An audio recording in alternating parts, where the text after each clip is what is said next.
meeting on February 20th to order. The topic of discussion is the purchase of 2 highway snowplow trucks. Please rise, we'll pledge the flag. I pledge allegiance to the flag of the United States of America and to the republic for which it stands, one nation, under God, indivisible, with liberty and justice for all. Please be seated. So the discussion is on the purchase of 2 highway trucks, roughly totaling $450,000, and then all the associated financing and legal documents needed to procure the truck. At this point,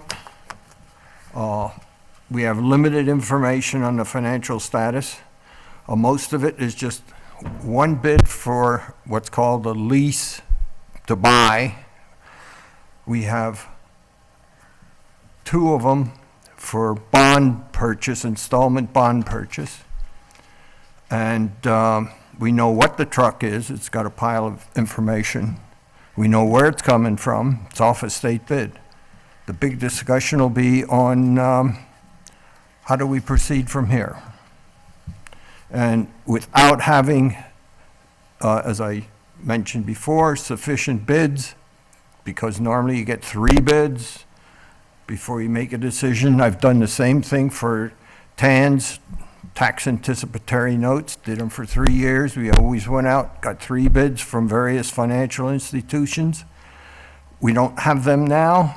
Just to say that the one is good is not really legal according to New York State procurement law. So that's the status. Anybody want to disagree or change, make a comment? I thought we had 2 bids, I have a bid. and we were waiting for one that you were going to contact M&T. I got M&T. I got their bid for a installment bond, not a lease. They didn't send me the lease. Hopefully tomorrow I might have it. Okay. Would a bond not cost us more? Yes, a bond would cost you more. So why would we be Even try that. entertaining a bond versus a lease, which is only going to be the actual and interest? Originally, we were talking both of them, and I said I'd get a bond just for comparison purposes. The original one that you got from Bank of Greene County, or whatever it's called, is a bond. Is a bond, Key Financial. Is that a bond also? which is the Key Financial. Key is leased to. That's the original one. Okay, yeah, that one I understand, but I'm just saying, we only have one of those, and we have 2 of the bonds. That's all we got. Could we invite him up to clarify this or not? Sure.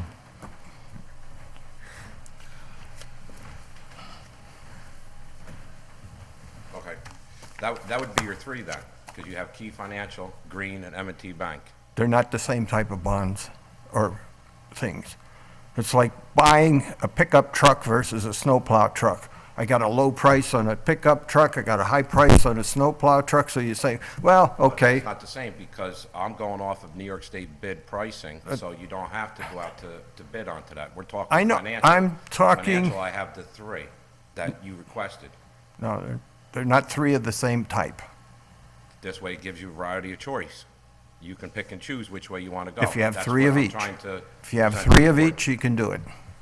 So now you're asking me to have 3 of the same financial. I mean, all government stuff is bidding of 3. Now, you may not get 3. Sometimes if you go out and ask, the guy says no interest. And we've had that on TANs, where some of them said, it's not enough money, we don't want to bid. Then they don't bid, but at least you have a record that you tried.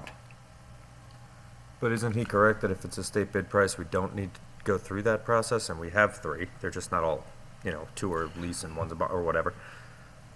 Borrowing money is the same as buying a truck. But it's like I stated, if we put this out for a bond, it's going to cost us more in fees than what I'm asking. And I'm trying to save money here. I'm not arguing the value of it, I'm just saying we don't have enough pieces to make the decision legally according to the New York State procurement. Why didn't we discuss this before tonight's meeting?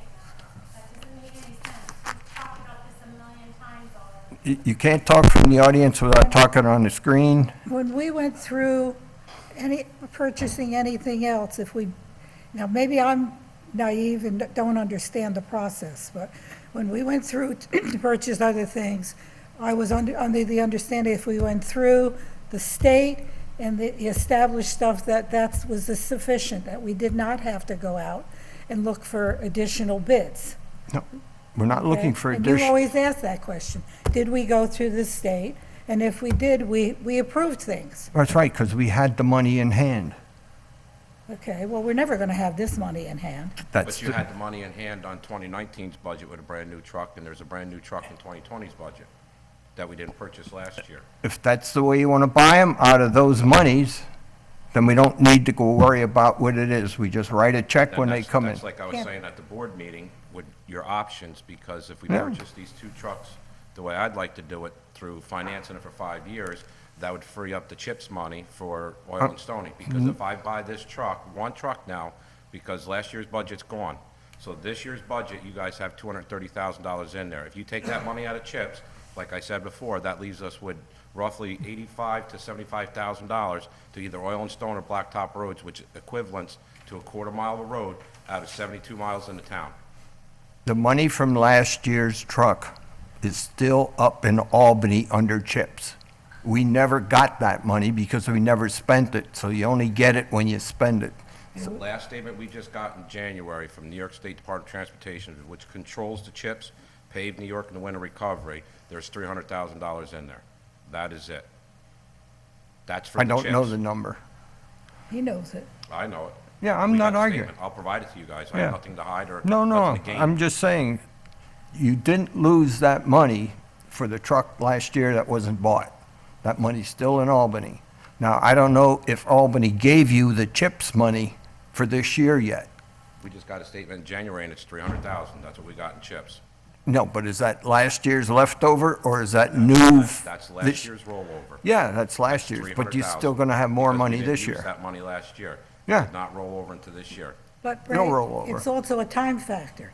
He can't get this year's CHIPS money until we do the job and spend the money in order to get it back. No. So it is not going to help us purchase these trucks. CHIPS money comes independent of what you do with it. It's up there in a savings account in Albany, and it stays there until you spend it on something. And you get money every year. I don't know what the exact number is. That's what I'm saying. We have to spend it Yeah. before we can get it. And by the time we spend it, And get that It's money too back, late. it's gonna be too late in the season to it'll do be too any late in the work season on the to do roads. this. Oh, I And understand on top that, of it, we're though. gonna be putting extra wear and tear on these trucks in there, to trying to spend it anyway, so now. Well, we had, I told you we guys, just spent three-quarters of our another fleet's over 20 to $4,200 25 years on the old. truck. Oh, when I A was away? truck that we shouldn't even be running. So let me ask you a question, Todd. Put your microphone on. Well, hey, everybody has to hear me. Oh, yeah. Let me ask you a question. Insofar as timing, when we order the trucks, we're not paying for the truck in full up front, right? No. So in essence, we could be using that money during the course of the year to blacktop and do whatever, and then by the end of the year, we should have had that money replenished with chips 2 times possibly to have the money available for the truck purchase. That's the timing of No. blacktop and oil and stoning with the vendors and getting the canceled. By the time we get the vouchers paid for them, we need to cancel checks back with our invoices to submit to CHIPS. And that's 2.5 months process by the time we get everything back together. Then it goes to Albany, and who knows how long it takes in Albany for them to process that before they, Another month or two. and clear that check to get it back into our bank accounts. That's it, that's the short This is, end. that's short, we should have done this back in probably November, December, if we were gonna use chips at the beginning part of the year. Then you could have, if we oiled and stoned or blacktop early in the year, played with that money and then submitted that in for chips until the truck came in, then you could have rolled it So over in essence, twice. But we're behind. we should be able to get at least one project through. That's which project? Oh, whatever project, I'm just saying, we should have enough time to blacktop or whatever, and then submit the bill for chips and have that money back in play to purchase the trucks in 6 to 8 months. The CHIPS is a savings account. Yeah, there's And only it has, 300. There's But I'm rough- just saying, if you're using the CHIPS money to buy the Yeah, truck. But but there's only 300,000 in the CHIPS. and he'll money, probably there's get another 450. $250,000. Ray was saying it rolls over from last year that you didn't The use. statement we just got Yeah, in the year. that's what it January is. From, like I said, New York State Department of Transportation was 300,000 in the rollover from CHIPS. That's total. That's Yeah. just in CHIPS. And then paved New York is totally separate. That's different. You that can't for the use winter that. recovery money. You can't use that for equipment. Todd, I have a question for you. You went to state bid for the truck, and they showed you the Key Financial Yes. as the lease to Yes. purchase. Do you know if the Key Financial is a state bid recommended The lease to Key- purchase? Key Bank is just a financial institution. That's- So that's it's it. not something that's not available on a on state state bid. bid? It's not, on okay. the- No. the trucks, that, all year-round trucks that I'm They trying to just purchase. suggested that's them state bid, as a yeah. municipal. And that's who, the manufacturer that I want to go with for these trucks. And the cab chassis and the plow Yeah, and standard, this is who they referred me to. This is who they refer the other towns to in a bind like we are, trying to, Exactly. do two trucks Yeah. instead of just one rolling over. I thought perhaps state bid would recommend them that their rates were the best. Not or financial something. stuff. Well, there's limited institutions in which we could use anyway, right? They all have to be state approved. Yes. Well, So there's going to be a limited number of people that would even respond to a bid. Yeah. If they respond. yeah, they gotta be national banks and federal banks and stuff like that. No credit unions and We're stuff. also talking about if everything is perfect. I know when we were gonna do Field Road, we put in, because we have to find the blacktoppers, we have Oh, to yeah. we have to go through a lot of vendors to make that happen. And we had to wait 3 months, even though we were ready, which put us past the deadline to, that's my phone, I'm sorry. Past the deadline to get the CHIPS money in that given year. So you can't just say, oh, well, we're gonna take care of all this in a matter of time, because we have no control over the people we depend on to do the roads. So, there's a lot of variables here. Sorry about that. So essentially, if we're gonna go for lease to buy, we need one more bid from someplace that's qualified, and then we pick whichever one we want, and then we can write all the documentation with the right names, numbers, and everything else, because there's a lot of paperwork that Shane's gotta put together to do this. What, Now, do we need to go, Shane, I talked to Shane all week about this, and he recommends that we go out to a bonding council. That's if we go for an installment bond. And the lease to buy, he recommended as well. So just FYI, he feels the financial aspect is not his expertise. Yeah. Did he and say what his percentage was of the bond that he gets? He did not. No. Well, I did not call the one that he recommended, that's really not my I- place to do it, it's Yeah. Ray's. So I just tried to wait for Ray to come back to do that, but Yep. I called, and unfortunately, he's sick at home with the flu. And I ran out of time of sending him an email to get him to reply back to me, because I had to go home, eat, and come back. So now, M&T Bank, what were they planning when you talked to them? Bonding this out? or Well, this that a was the 5-year? one that the answered to, and then I said, also, I wanted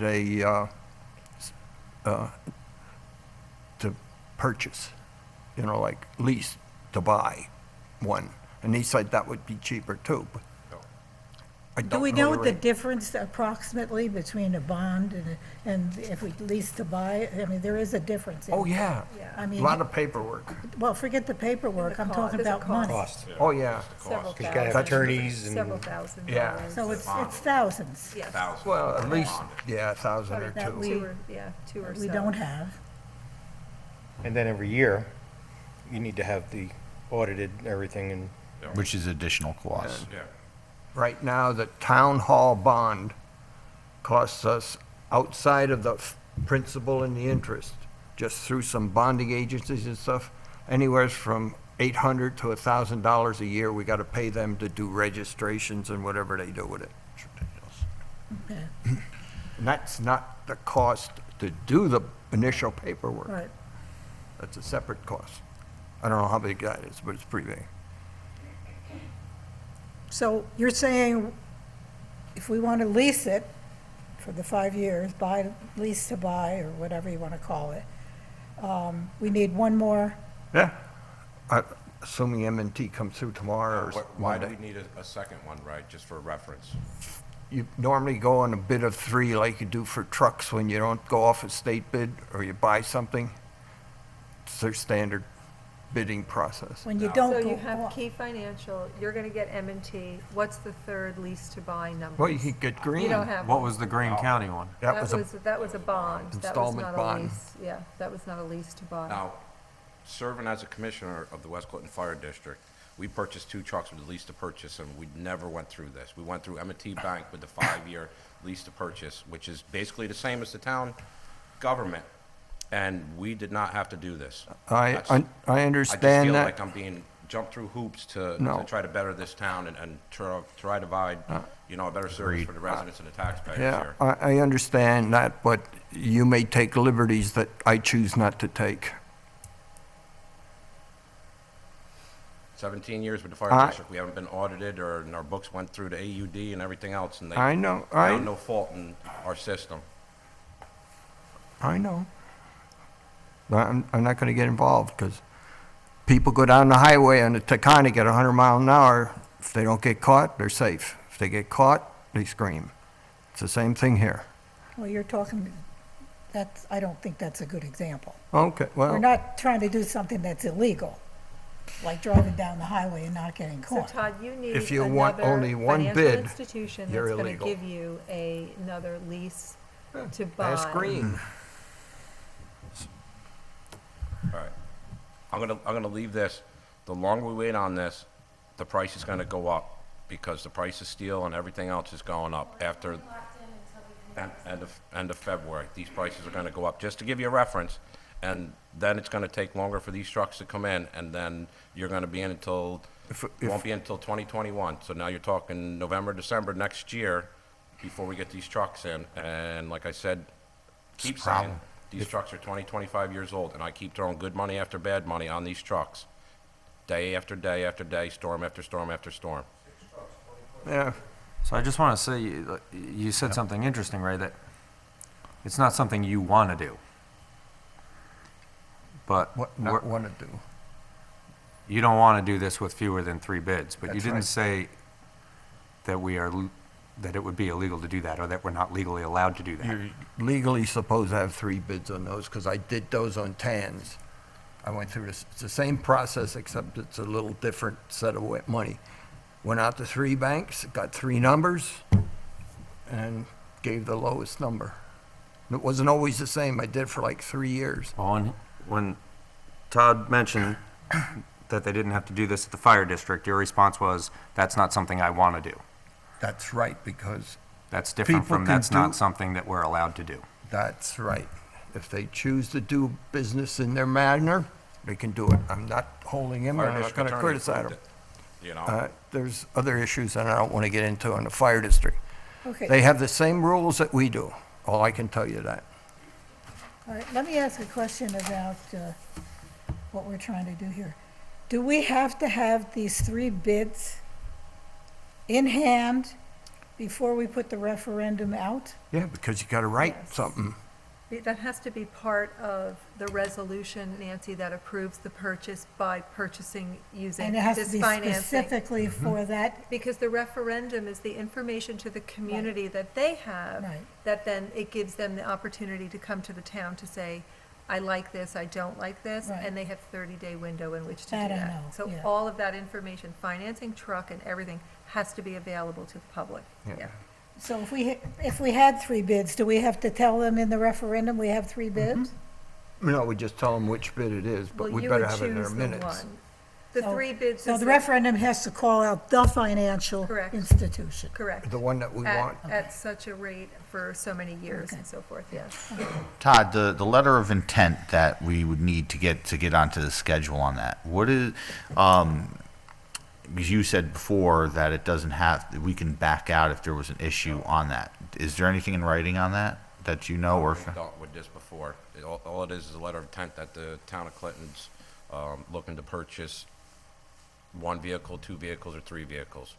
There's nothing in writing until the bill of sale comes in, and the town has to sign it and pay for it and have the check.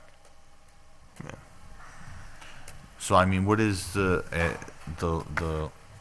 legal ramification for at least get, if we're not, if there is no true bind to that, to at least try to get a letter of intent to do this, you know, so at least we can get in on to have the probability of having these trucks be able to arrive before next winter, not during or after.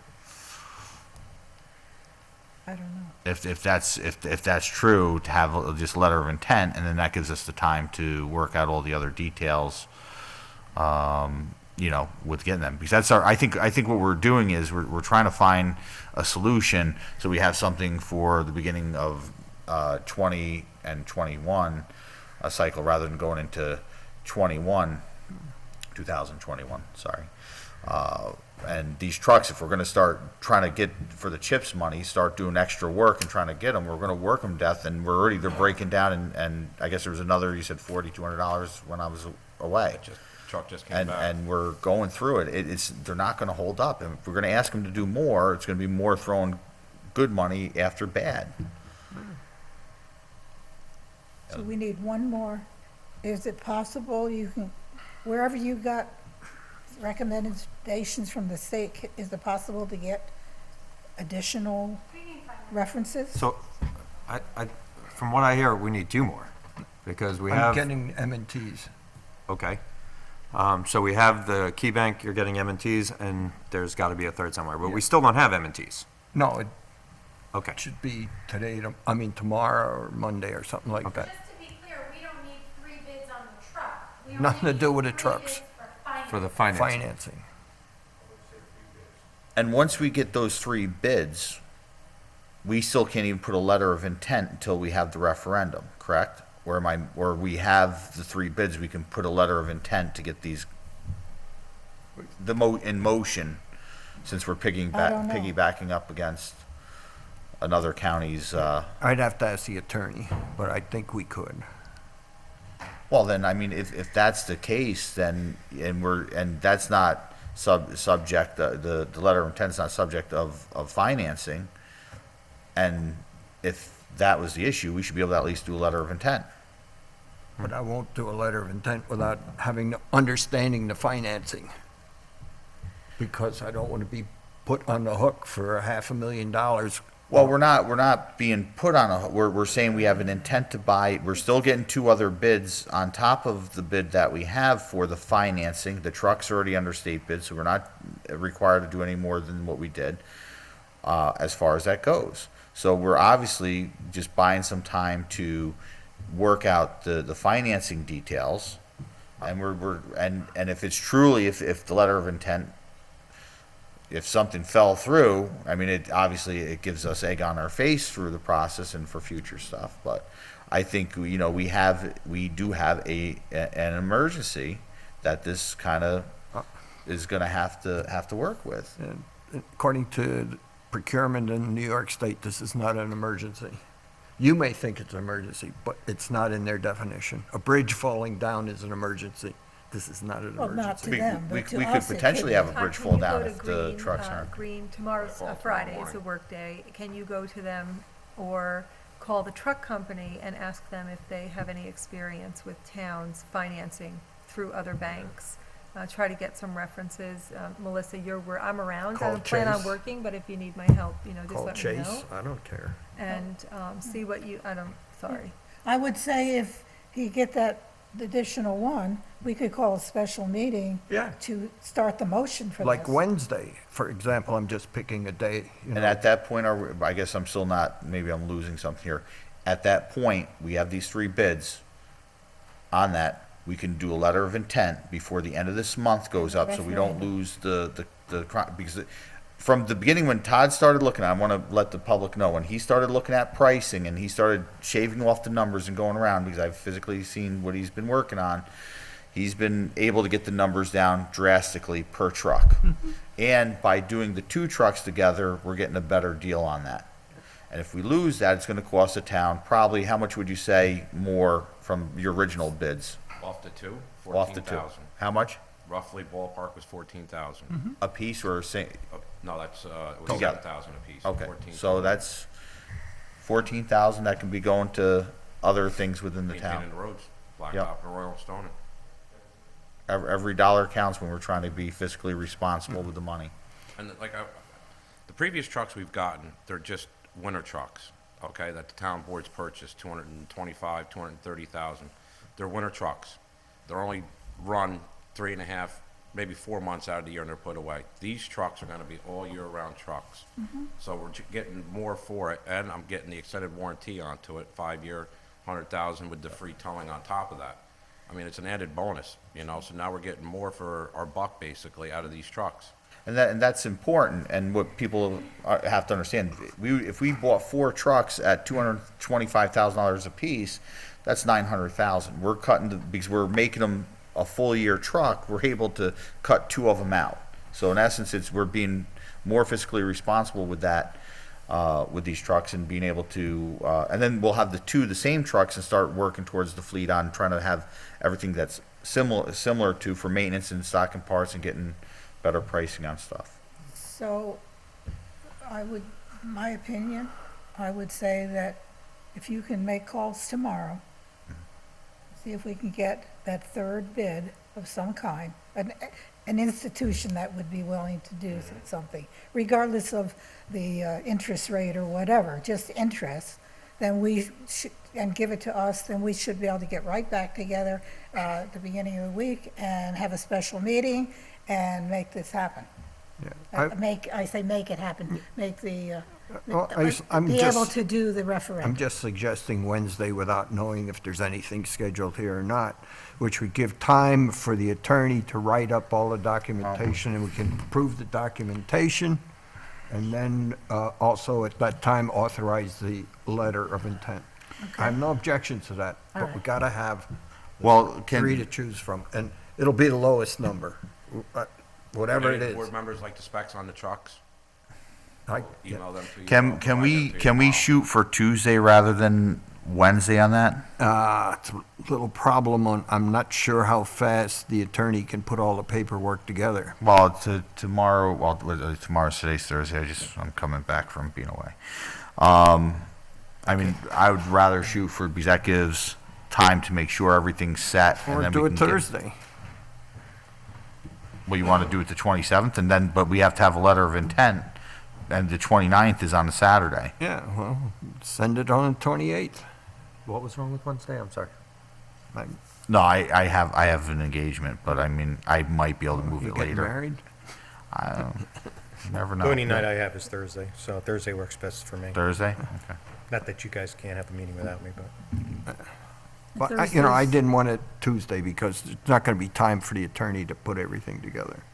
And it's obvious whatever it comes in is the Okay. lowest number, I'll try we'll anything. pick. I'm sorry, but No, we did not know this bond, but again, It's a shame we didn't know that we needed the 3, yeah, if I knew we needed the the third, I 3 would have similar, worked on because it. you Yeah. had done 3, this week. you had 3 thinking it was 3. I just want to say that I just am very impressed with the work, Todd. You're brand new at this, and I've been doing this a long time, and I'm very impressed with your effort and your concern.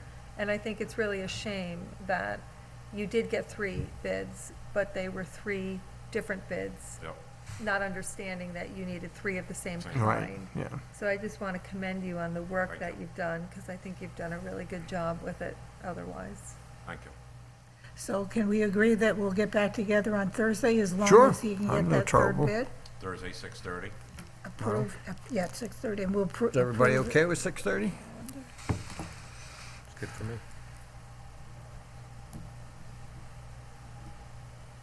That's all right, it's not a defeat, it's a I know, delay. I know. I'll keep climbing over the hurdles.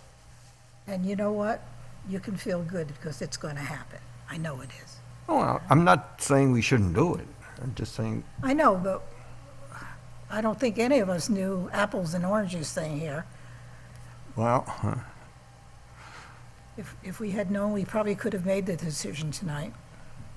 uh, All right, doesn't okay. matter, doesn't matter. truck. We're here now. Finance. We're going to get back together Thursday. Hopefully, you're going to get Town another hall. institution. And it doesn't matter if they're will. if they're competitive or not. I'll try It's to get just- more than that, Yeah. just so you guys have a priority. And that'll be enough to get the letter of intent on Friday at that point? Yeah, I'm We hoping got to that get it right if you away guys at do that. that Thursday and are satisfied, we Yeah. can do that Friday. Yeah, send it out Friday. Yeah, Thursday, the 27th is good. I mean, the ZBA meeting, but they're 7:30 in the other building. They're near the building. Yeah, they don't conflict with us in space here. Okay? Okay, so. Thanks, Todd. Thanks. Okay, so I make a motion that the town board holds a special town board meeting on Thursdays, oops, wrong calendar. 28th, 27th? is it? 7th. Oh, yeah, 27th of February at 6:30 PM in the town hall to discuss purchase of 2 snowplow trucks. Is there a second? Second. Any further discussion? All in favor? Aye. Aye, motion carried. Let's let Mr. Dingy have a comment. Okay, Brian, what do you want to say? Yeah, good evening. Many of you know. You who don't I have am. to talk that Brian close. Dingy, 171 Deer Ridge Drive, an employee also of 26-plus years here at the highway. Todd has put endless effort into this, and after the last town board meeting, I left here really applauding to myself and hoping, saying tonight that prior to leaving, that I really applauded the town board for their understanding of Todd and the work that he's put into this to try to make it work, to try to save the taxpayers money, and that's exactly what's happening. And I'm kind of feeling there's a personal vendetta here, right? I'm really disappointed. You stated after the last meeting that you were calling M&T Bank the next morning, Yeah, I did. okay? So what was the rate on the interest? Oh, I'll tell you what, they gave me a bond one, they didn't give me the other one. Here, we got it here. 3.1%. Okay. That's $450,000 in 5 years. So I'm really hoping that next Thursday, whatever the date that be, what's 27th, Yes. that we can leave here, okay, all on the same page, It'll- and hopefully with a permissive referendum to try to expedite this before the pricing does go up on these new trucks. And what I don't understand is, and I guess I'm stopping because the bond rate, obviously 3.1% or whatever, what'd you say, 3.1? 3.1. Is higher right off the bat, and we got the additional fees on top of it. I mean, they're This was 2.8, I think, two, wasn't yeah, it? 2.85. I don't think know it what was. his was. Yeah. I'm losing 25. track of all these numbers. And what was the other bond? Green County was lower, So KeyBank, there's several different ways you can do it, so the interest rate is always different. Yeah, I seen that for different on the years. Interest rate is You low. gotta talk up here. The community can't hear you. Melissa, so Melissa, that the step to public can hear podium, you. yeah. Let me pull up my notes here on that. Yeah. Here we go. KeyBank's interest rates Yep. go from 2.71 to Oh. 2.84, and it depends on which financing you want to pick. Some of the financing, you have to pay a sum in advance, and other finance choices, you don't need to make your first payment until the end of the year. But the Bank of Greene County has a very competitive rate, but that is a bond. So the Bank of Greene County has a much less rate. We just need to take into account how much we would end up paying in legal fees in order to have the bond. Okay. I mean, as Ray said, the other bond is costing us, and it doesn't really matter the size, I don't believe. It's about $800 a year of the carrying cost. and that didn't include the original. And that's not the original setup. Yeah. That's just an annual. Well, for KeyBank, our interest would run anywhere between $25,000 at the end or $52,000. Okay. I Well, think you're going to need a timeline, if you're going to have a meeting on Thursday for these numbers for the apples to apples comparison. Right. And I would just like to move it along, because I would like to support Todd. I would like to know who of the board members is going to collect this information and work with Todd and run the numbers and crunch the numbers, so when you come together on Thursday night, you're apples to apples. Nancy and myself, since we're already liaisons to the highway department, can do that. So We're the team. So If then, we he's go with- got the budget though, so you're gonna have to communicate with Ray to make sure we have the money, we budget the, right, just to Well, keep- well, we gotta figure there'll out be where an the money's upfront- gonna come yeah, from, there'll be is an coming, upfront and cost. I don't we know. opt to do the bond, in addition to what we owe the financial institution, then we owe the lawyer for his services, Right. correct? Yeah. So, can you give me the name and the telephone number of the lawyer so I could get in touch with him tomorrow to find out how much his service would cost? Would Because you do that that, would need to correct? be added in. He's got the flu, but, did you Yeah, call well, Doug? yeah, Doug's sick at home with the flu, so I don't have his phone number at home. So the lawyer's name Lawyer is it? Doug? Is it our lawyer? No, It's not our town I'll communicate attorney. with you Okay. privately. Okay. We'll get it. I have it. but I'll that's, give it to you. he does bonds, doesn't do Yes, lease. he's a bond He's a counsel. bond guy. Okay. So I'll need to get his information in order to give an accurate And give it to Todd. financial You representation could to give you it to guys. Todd tomorrow? Yeah. That's if we go with bond. I mean, if we got And 3 that's quotes if on we a go with lease the to own. bond. Send it to Then me. you need 3 for bond if you're gonna play with We bond. already have 2. We're talking only roughly got the two. same interest. I'm saying let's just do the finance and forget That's the right. bond. It's just Right. too complicated. That's- It's adding extra Simplifies expense, it up. and it sounds like the interest rates are already there. So let's just focus in on the finance and just not waste your time Fair enough. on having to do all this leasing this bonding information. Yeah. It's not gonna be worth it to you. No, Okay. My advice to you, Todd, is to go and find 2 quotes on your own too. He can work on M&T. well, Get yeah. 2 more, and that'll mean that you got us 3. And we'll know we have 3. Okay? Good point. Okay.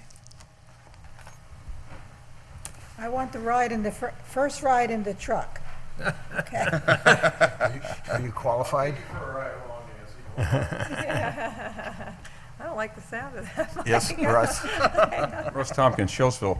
I didn't know you were meeting early. I was here for zoning revision. I didn't realize you had something earlier, but something was said, and I have a question, maybe for Todd. You're saying these trucks were only used in the winter. I mean, when I worked on the town highway department, we took the sanders off and we used the trucks year-round.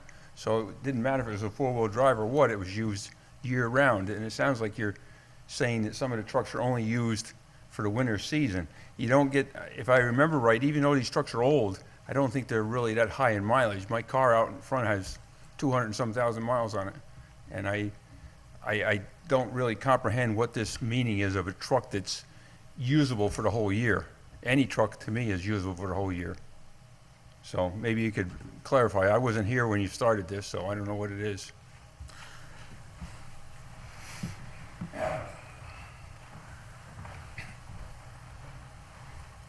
With the age of the trucks that we have, the salt, sand, calcium that we've been using, the dump bodies have rusted out and rotted out. They've been surplused, and now the sanders are permanently mounted on the trucks. So they're only used for that, for the winter season, and that's it now. They used to be, when Chick Wyant was highway superintendent, we used to have the slide-in sanders and the dump bodies. Now, those trucks are still around when Chick Wyant was in highway, and they're rotted and gone, and they've been scrapped and surplus. And now, like I said, the sanders are permanently mounted on, so you really can't haul blacktop or gravel or stone in a sander, you know? The trucks I'm looking at are combo bodies that have a plate inside the bed, so we can haul gravel, stone, blacktop, or whatever, and then in the winter season, the plate comes out of the center, now you can use it for salt and sand application. So they're all year-round trucks. Thank you. Good. Thank you.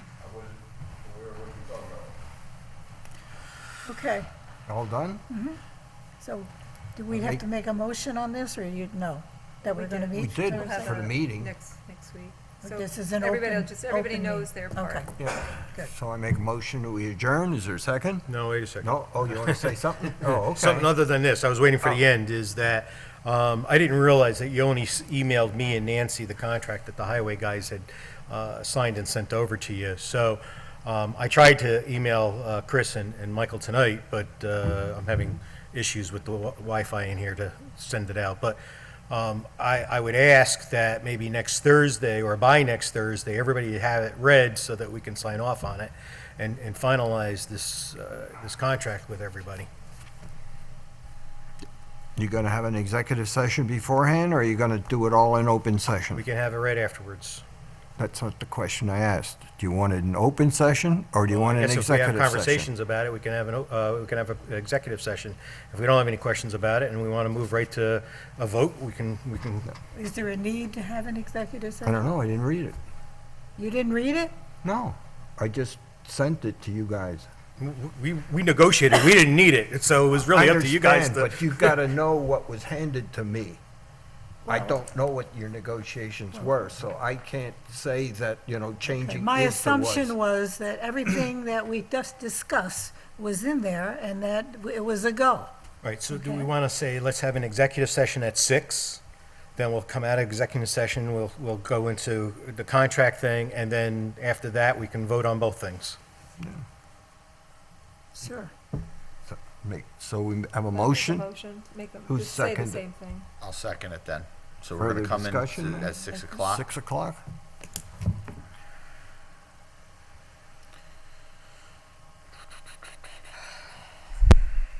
All in favor? Aye. Aye. Motion carried.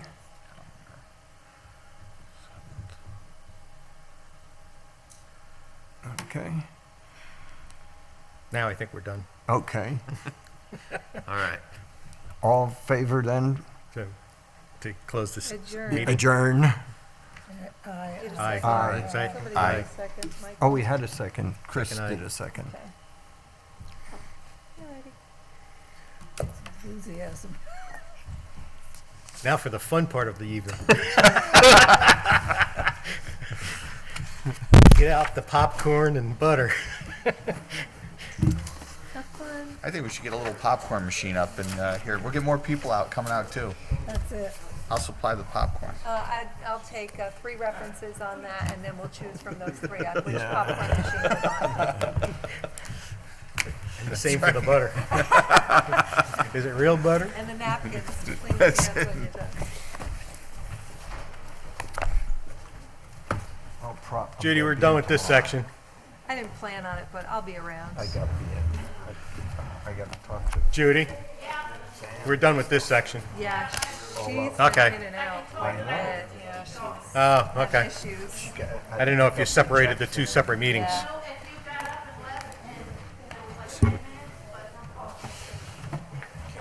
Can those financial institutions, can they be a credit union? No, no credit unions. Savings banks, they can't be household loans. Rhinebeck Bank's not a savings bank anymore. Yes, it is.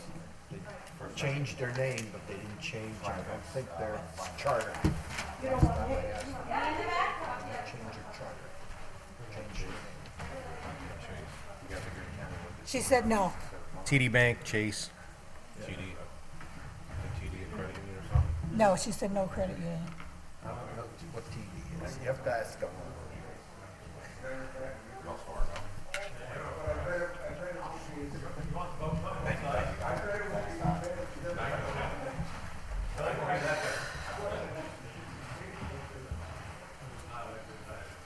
Chris, you better not be leaving town.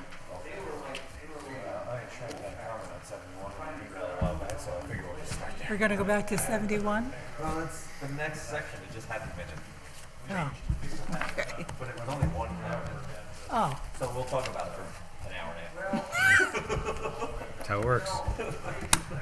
Gotta love it. so you get to take the notes one more night. I knew this was gonna happen. Oh, I didn't know. Thank you. I didn't know what he was gonna talk about.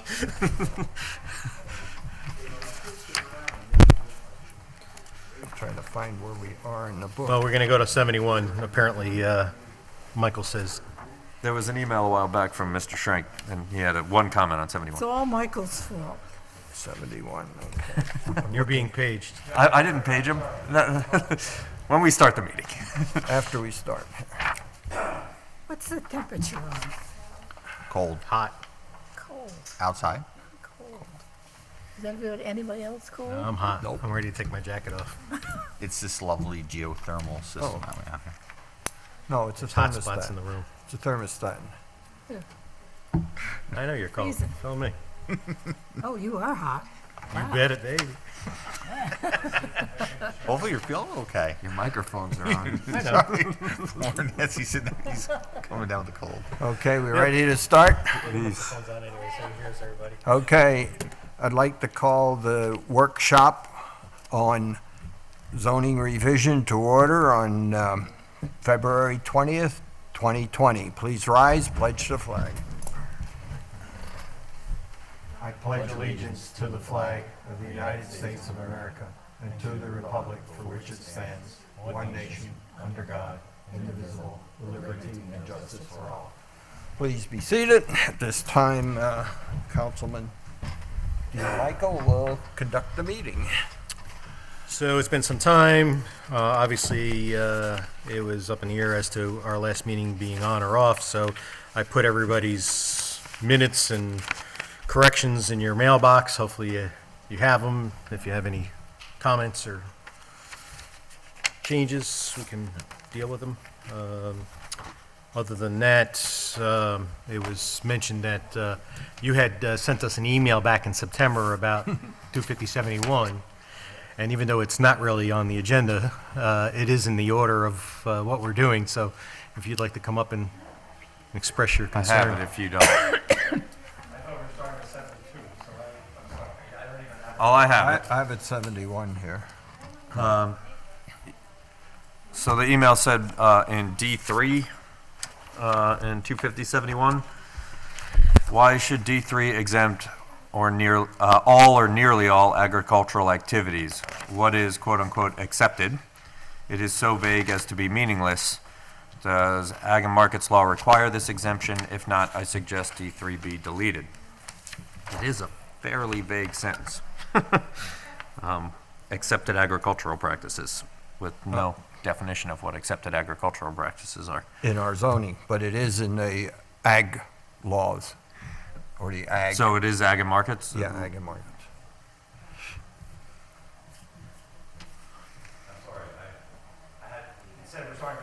Yeah, I know.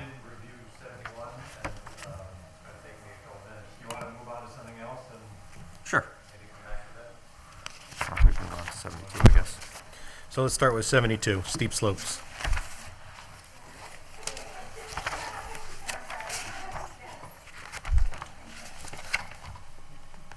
Oh, 72, there it is.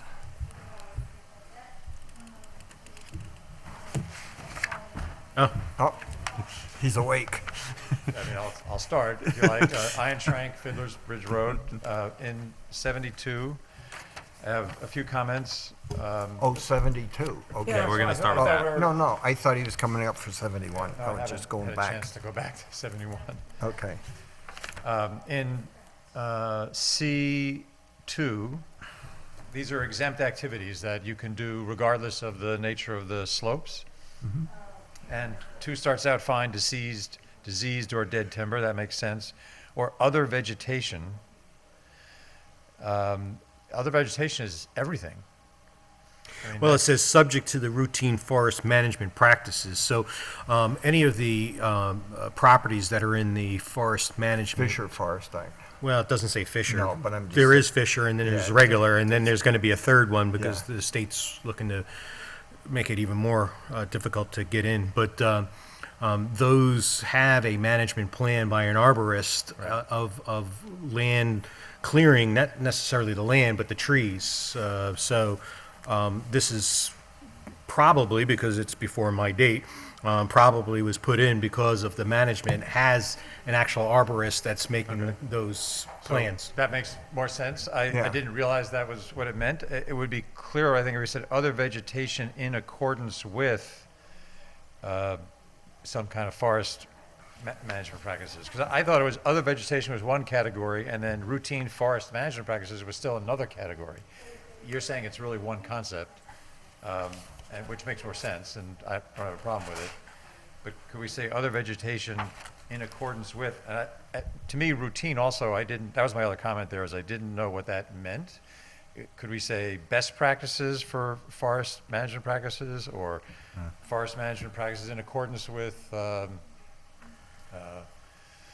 Forest management practices typically involves trees, not shrubs like sumac, red cedars, and all of that Right. kind of stuff. And they can be a problem in the community too. Right, no, I understand. I'm not No, objecting. I'm just trying to be careful that they would not be exempted, but they are a real nuisance. Understood. And if you're managing a forest in an appropriate fashion, I understand that may mean cutting down little stuff or things that are interfering with the trees. But so you've clarified my first comment. My second comment was routine, to me, is not that word doesn't help. Well, if I take out to routine and put in accordance with forest management practices, is the way I read what you just told me to do. Well, that solves the first problem. I'm just wondering whether we should say generally accepted forest management practices or best practices in forest management or, Well, again, you're using as if it was a vague forest management. This is going to be a specific forest management. In other words, the trees, if you're getting the forest exemption, has a forest management plan. Right. It's specific, so, can we say that? Can we say in accordance with a forest management plan certified by an arborist or something like that? you're adding more words than that. I think we Well, don't need to. I get paid by the word, so I always add more words. You churn a lot. Right. So we could take out practice and put in plan.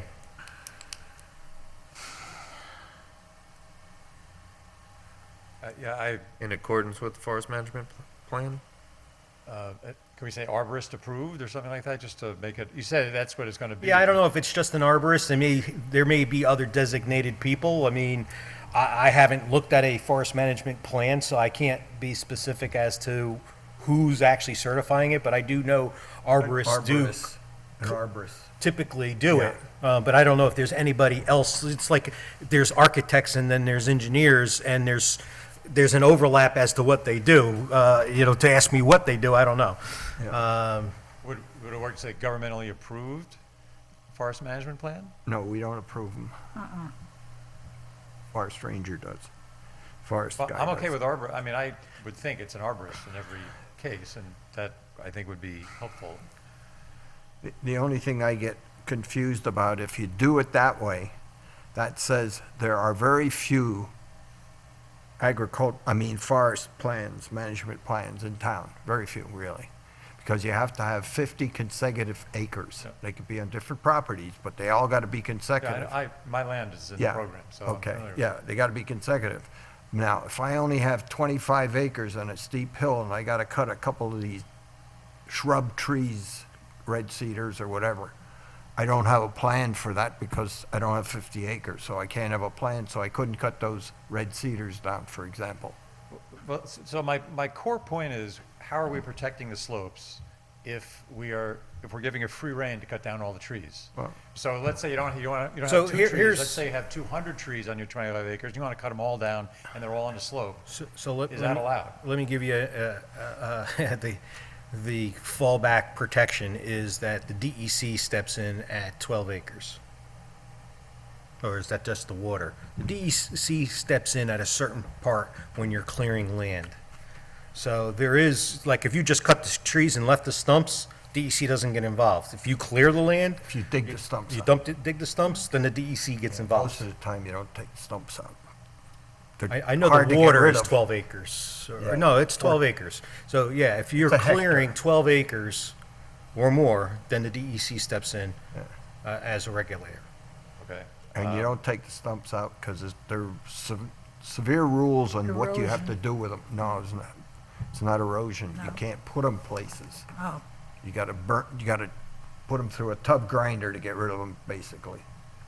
So again, my real point here is how do we protect the slopes if someone can just clear cut the trees on 11, even on 11 acres? I mean, that you can have a steep slope, 11 acres, and say, I want to cut my trees down. Is there no regulation on that in the town? I think there should be to protect the slope. That's the whole point of 72 is to protect slopes. So, but it seems to me we have a gap here that's huge, that you can just clear cut everything.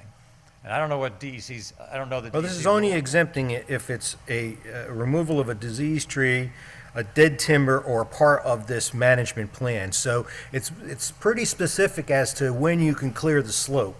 Well, but and- that's, and- I was asking to be part of the plan, and you're saying, no, you don't want to say that. I mean, so Yeah, the way I- it's written, there's no limitation at all in cutting down trees or any vegetation. Well, there is, because it says it has to be part of either a dead, diseased, or this forest management plan. So The plan, there's no reference to a plan. That's I the just thing, said I there's would not- change practice to But plan. that's the thing, there isn't gonna be a forest management plan unless you have 50 acres that's under the forest protection, so. That's right. So then it wouldn't be allowed. Then you couldn't put a house up. If on you're a- not, if you don't have a hill. plan and you're not diseased or you're not dead, then you're not exempt. Well, but a plan could be anyone's plan. That's how I was trying to get into the arborist or government approved, something that someone official has reviewed the plan, said, yes, this makes sense, it protects the Well, slope. let's look if we have a definition for forest management. Don't think.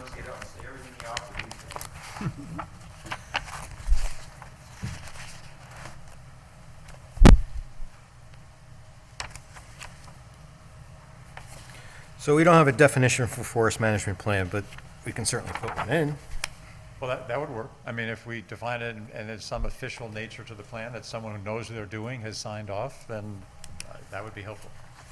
Yeah, there's a state law that would, a regulation that would enumerate what it is. I don't know what it is. So let's just go back to subject in accordance with a forest management, take out practice, put in plan, and I'll put in a definition for plan. And then we can argue about what the Okay. All right. definition of plan is. Never argue today, but you can argue about tomorrow. So Exactly. I totally agree with that. All right. I'm just trying to move it along. I appreciate that. I mean, I have some other comments, but I want to, does my colleague here? Oh, wanna- don't stop okay. now. You're on a roll. In 5, C5, it says accepted agricultural practices. Oh. There is a term of art in New York called sound agricultural practices. You look at the AML in section 308, and it talks about, there's a lot of opinions been issued about what that means. I think if we said sound agricultural practices, that puts some parameters on what can be done. Accepted doesn't say accepted by whom. It's not a term of art, as far as I know, with any definition in New York. But sound agricultural practices is a understood term in the state of New York. And I I think- don't know the word sound. I haven't heard that one Yeah, before. sound sounds as vague to me as accepted. Well, it is. I would, trying to help you, I would go with, an agricultural market, accepted, It's not a market.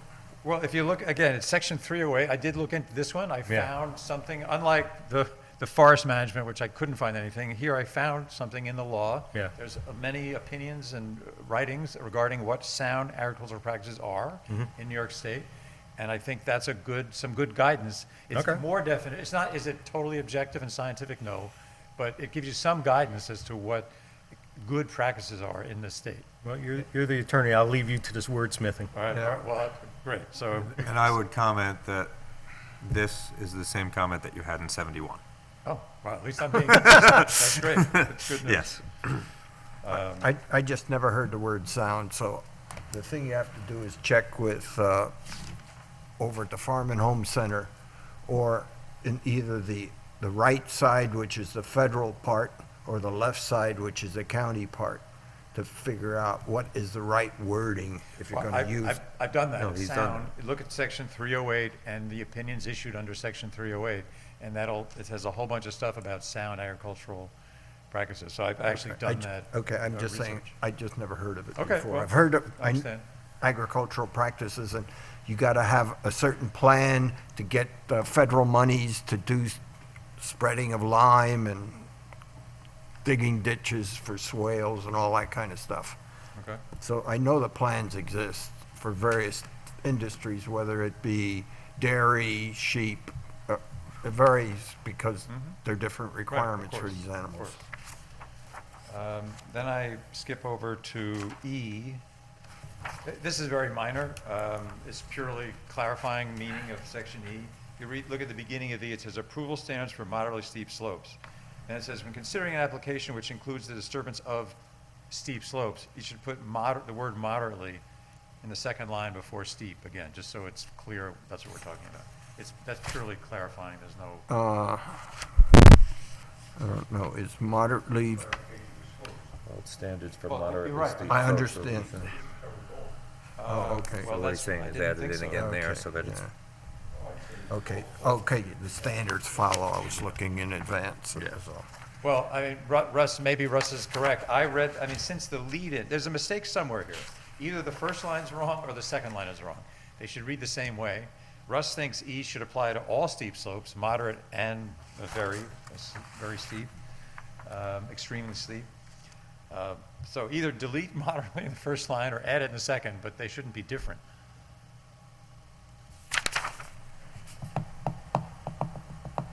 well, I mean, we have approval standards for steep and, Normally, there's a percentage. Yeah, It is. You go back to Says B. 15%. B defines the difference between moderately and extremely. Okay, that's what I was looking for. I think E and D might, because F talks about extremely. Yeah. That's what I think you okay. If Russ and I agree, it's got to be right. Oh, my gosh, yes. So what do we finally agree on? So in the second line of E. Are we taking out moderate or are we adding it in? In the second line of E, it should read, includes the disturbance of, insert moderately Yeah. steep slopes. Just add that word moderately in the second line.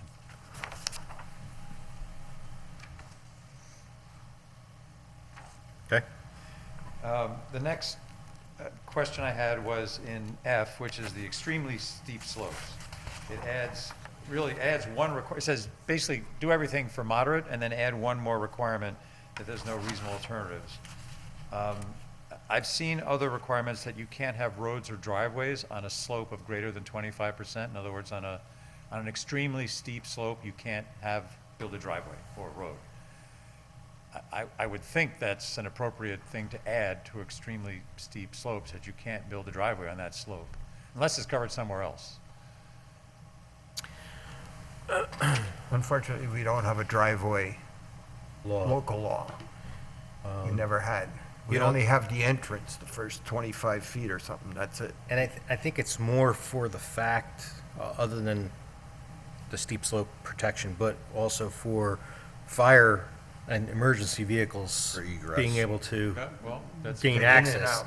So typically, they're not going to make an exception in the planning board for those things unless there's really no other option. And I know one particular property that's on the market for sale, and there's a house with over 100 acres that you have to go through extremely steep slopes. Oh, yeah. So, I'm sorry, so you're saying they are permitted in the town, but it's a problem? I mean, why don't we Well, just say typically, stop? today, one of the things that someone would look at in a planning board review would be the steep slopes. And part of the consideration is what accommodations are you making so that emergency vehicles can get in, turn around? Well, people don't have accidents and plows don't get I mean, stuck one of in- my clients had a total loss because the fire trucks couldn't get in her driveway. Yeah. So why not say you can't do it? I mean, why not just prohibit it? I mean, I'm agreeing with you. but why Again, not? you know, if you're coming for a variance and the planning board thinks that they can accept it, then they can make an exception to it.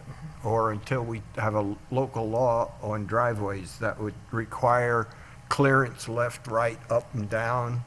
But the fact Turning that it radiuses says and there's no bridges. reasonable alternative, the only one that's going to make that determination would be the building inspector, or he would probably refer to the planning board. Or the town engineer saying it's incapable of Okay. going through it. All right, I'm not following the logic, but it sounds like you don't think it's needed.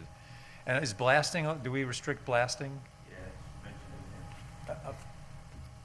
On an extremely steep, you can do it, there's a limitation, I think, right, on the moderately steep slopes, but is it allowed for the extremely steep slopes? The danger just has to be much greater if you're talking about a very, It refers to the above, and the above is for moderate, and then below it says that applies to that section F also. but I guess my question is, should we just prohibit it, or are you saying, no, that the planning board will deal with it and they'll allow it, or they won't? The thing you may get into is if a person gets permission to put a house up on a hill, on our side of a hill or something, we got heavy rock, which we do, you may not be able to get a piece of equipment up there to chisel out the rock Without blasting. without blasting. You may not. They go a lot of strange places, but My concern is it's safe to be blasting on a 30% slope? That's my, and should it be allowed? Well, they put all? mats over it, so it's not gonna. I'm sorry, I didn't hear you. They put mats over top so that the rocks aren't flailed out. You only drill to a certain depth when you blast and take off it in increments, down 20 feet. no, it's Okay, not well, like Last comment on in this an section. open pit mine.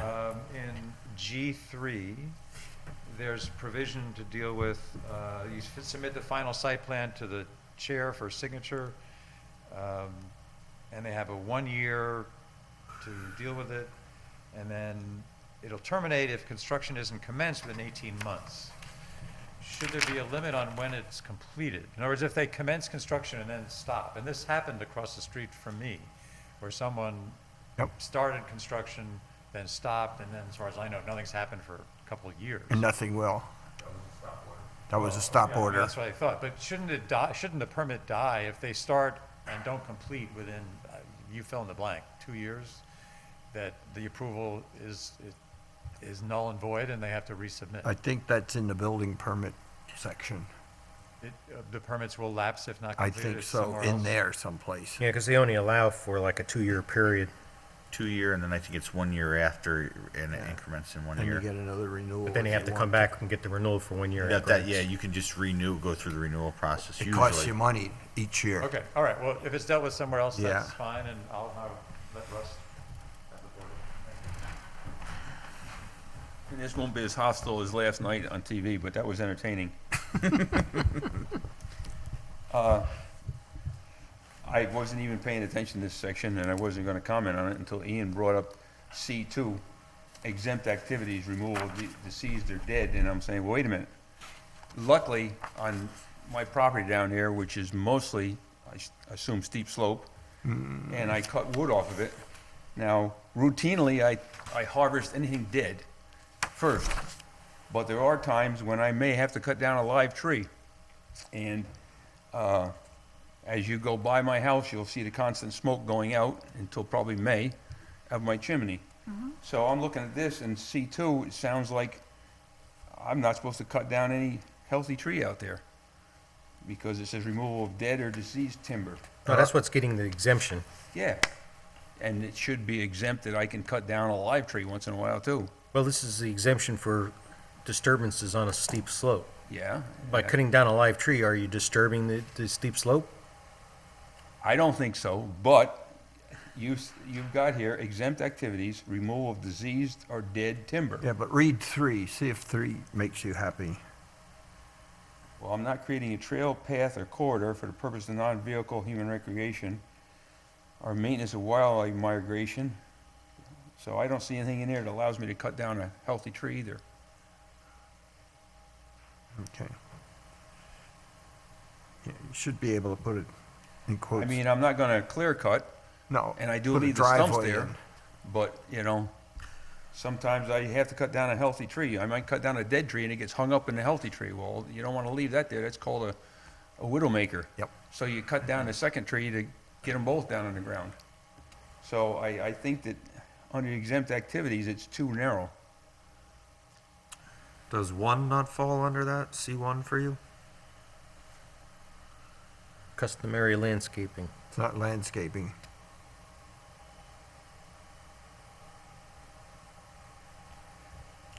Not, Maybe there not should involving be, grading maybe there provided. should be an area like there is in some other things. What did I see somewhere else? It was like a half an acre, you know? Although I'm not gonna cut that much either, but it just, I'm gonna do it anyway. I'm gonna tell you that right now, and people watching at home can see that too. But, if you come in there and say, hey, wait a minute, you're cutting down a healthy tree there, you know, well, before you get to me, I'm gonna tell you to get hell off my property, you better go get a search warrant, Yep. you know? We'll send in the drones. No, can't do drones. I was joking. No, there are places that try I to. mean, I don't know, I don't think this is gonna become Legally, a you can't problem, use but I a mean, drone. I wouldn't There have are even reasons for it. thought about it until Ian brought that up, and then I'd say, wait a minute, there's something that I missed, you know, it's like, or maybe it should be a certain allowable cord of wood per year. or minimal trees.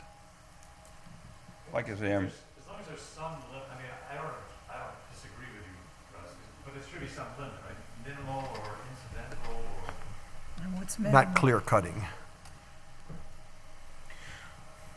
So what's minimal? That's subjective. Yeah. A lot of stuff in this book is you know, removal of subjective. dead deceased timber are wood for firewood purposes by the owner of the land. You know, in other words, you're not selling it, you're just using it for your own purposes, or for the homeowner's use for firewood or fuel. Doesn't that, but you're not gonna use it for firewood. For example, you're not gonna cut down a red cedar for firewood. But it may be in the way where you wanna bring your tractor up so you can bring down some dead ash. Just take, I've found an Well, then you're interesting thing making with a ash I path didn't know. corridor. It's terrible to burn. I know. It just fills your chimney right up with I know, creosote. but I'm thought just ash was the saying. best, cleanest wood you could get. Yeah, It's no. horrible. I was gonna say, Russ, I got a lot of dead ash on my, and you're more than welcome to Well, I'm take as hoping many after as I you leave it want. out there a couple of years, maybe it won't be so bad, but it's. No, you can't leave it out too long because it rots very fast. well. Not fast as maple. It but- was interesting. I went to somebody else's house the other day, and he had all the stuff dripping out of the top of his triple chimney, you know, Yeah, the creosote, and I said, he says, yeah, he said, I never had trouble. He says, I'm burning ash, and he says, I gotta go out there with a brush every week and clean it out, because it's smoking inside the house. I mix everything up. But All right, so I how are we don't gonna know. answer the question here? Yeah. What's gonna solve what your issue is?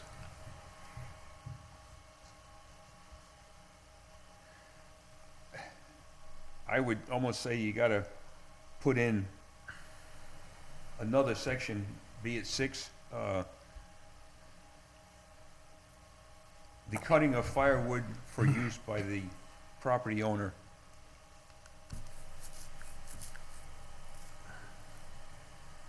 I mean, you can only burn, you know, a limited amount, and most people, there aren't too many people that are using firewood anymore, you know? So we're gonna add a definition for a forest management plan. If included in that definition is incidental live trees being cut down for the use of firewood, Yeah, one of the would things that cover bothered it, me, okay, then it but- would cover it in But 2. he doesn't have that because he doesn't have 50 acres. In the management plan, it's Yep, gotta yep. be 50 acres. Yeah, minimum. yeah, I know, and I hear one you. of the words used by Ian was arborist. I don't want to hire somebody to tell me what the hell tree I can cut down. Yeah, I agree. Yeah. I've been cutting trees for 55 years or better, and I think I know how to do it. And I don't think somebody's got to come in and say, well, you got to leave this one and cut that one, you know? I'll make that determination, so. All right, so do we wanna add in number 6, cutting of firewood for the use of the By landowner? landowner, yeah. Doesn't Yeah. For personal necessarily have use of the to, landowner. doesn't necessarily have to be firewood. It could be, as I said, a red cedar, which you don't wanna, you just wanna Okay. get rid of. Because you gotta get to another tree or something like that. That's why I don't wanna say firewood per se. Some wood is not firewood, good. Okay, so if you just put cutting of wood for the use of the landowner, he's cutting that red cedar down to get use of the other tree. It's. Whatever. I would say personal use. Yeah. Removal of, Contractor, right, under selling it out, So- personal use. Yeah. using the same wording, I would just say, instead of cutting, just removal of live trees for personal use. Yeah, that's okay. I just don't want the word firewood in there, because somebody may want to cut down red cedars. How'd you say removal of trees? Of live trees or. Of live tree, Because the dead ones are already Yeah. covered. Thank you for bringing that to my attention, Ian.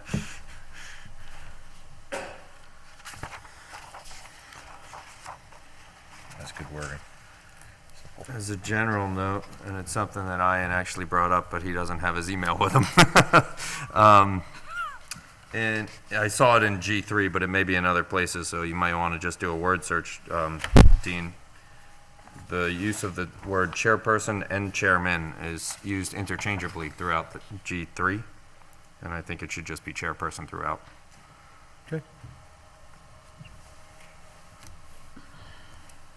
Yeah, we have not change that word through all our documents. Yeah, but- Albany did at one time at great expense in the Constitution, I think. Well, I mean, if we're gonna be No, doing no, this I'm one not anyway. arguing, but Yeah. I'm just saying, it's a thing that should be done throughout the whole document, Yeah. not just spot it, that's all, I don't care.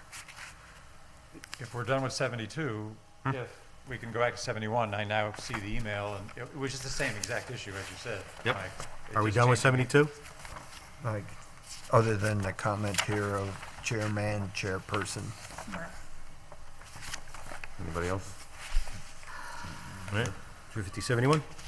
It was just one comment, and it was the same one we just talked about, was changing accepted agricultural to sound agricultural. So it was just the exact same change in In- 71D3, so Yeah. for the same purpose. Yeah. Thank you.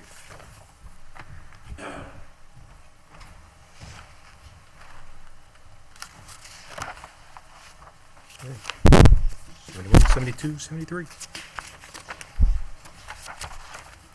Anything for subdivision? Swimming pools, 74? Temporary permits, 75? Swimming pools. I don't know when this was originally written or changed. Let's see. Oh, it doesn't say. But they've added a requirement in swimming pools that you have a safety float in there. I don't know if it says it in here. Well, does that meet ASMTA, I don't know. ASTM? Okay, for pool 2208? alarms, that's probably it, pool alarms. Yeah, pool, okay, that was added, because that was one of the new features that they added around it. Yeah, because it looks like there was an editor's note, so it's probably Yeah. more revised at some point. Yeah, that's why I said it. I was looking for a date on it. Do you have something? 75, or No. it wasn't clear if you're up there yet.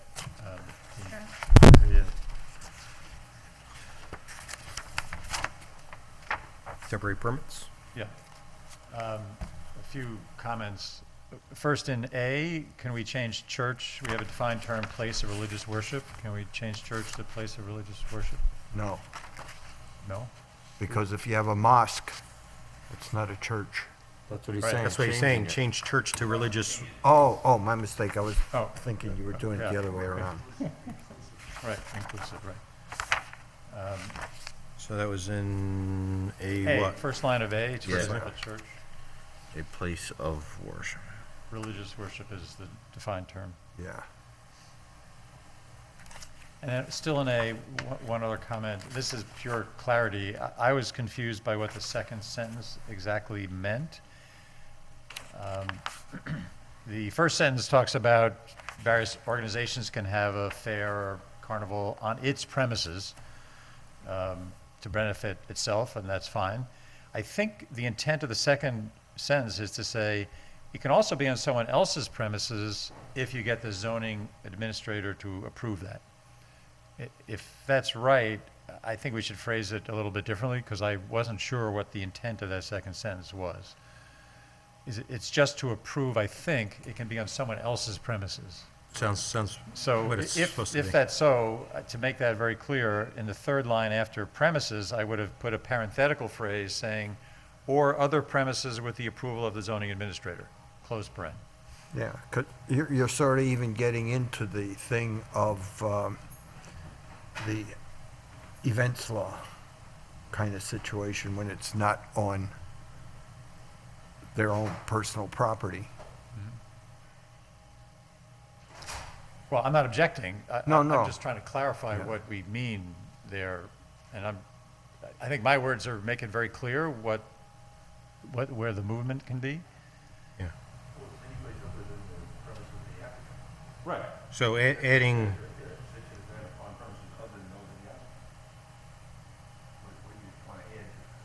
so he's saying that I would under the delete second thing, town I of would delete- Clinton, Yeah, sorry. you want to delete something? No, delete the second sentence and instead put in those parenthetical words after the word premises or other premises with the approval of a zoning administrator.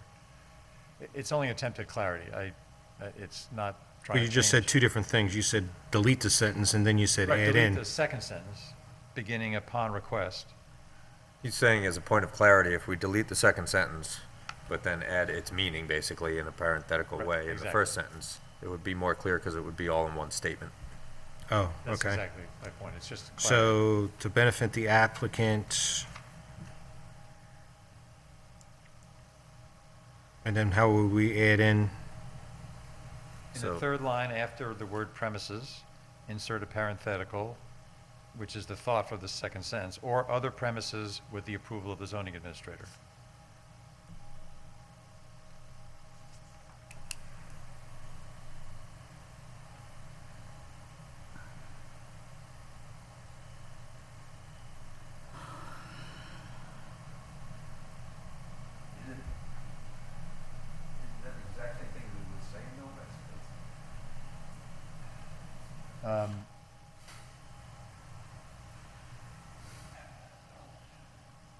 So the second incident can only,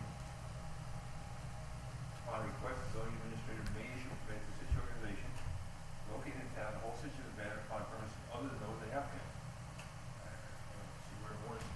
Well, it's just, it wasn't clear to me if all the concepts in the first sentence apply in the second sentence or not. For example, the proceeds of which are the sole benefit of the applicant, does that restriction still apply in the second sentence? It's not. Well, again, it was just an attempt at clarity. That's all I'm trying to do. I mean, if it's, I wasn't trying to change any substance at all. Because when I read it the first time, I was confused as to exactly what the exception was here and what applied and what didn't apply.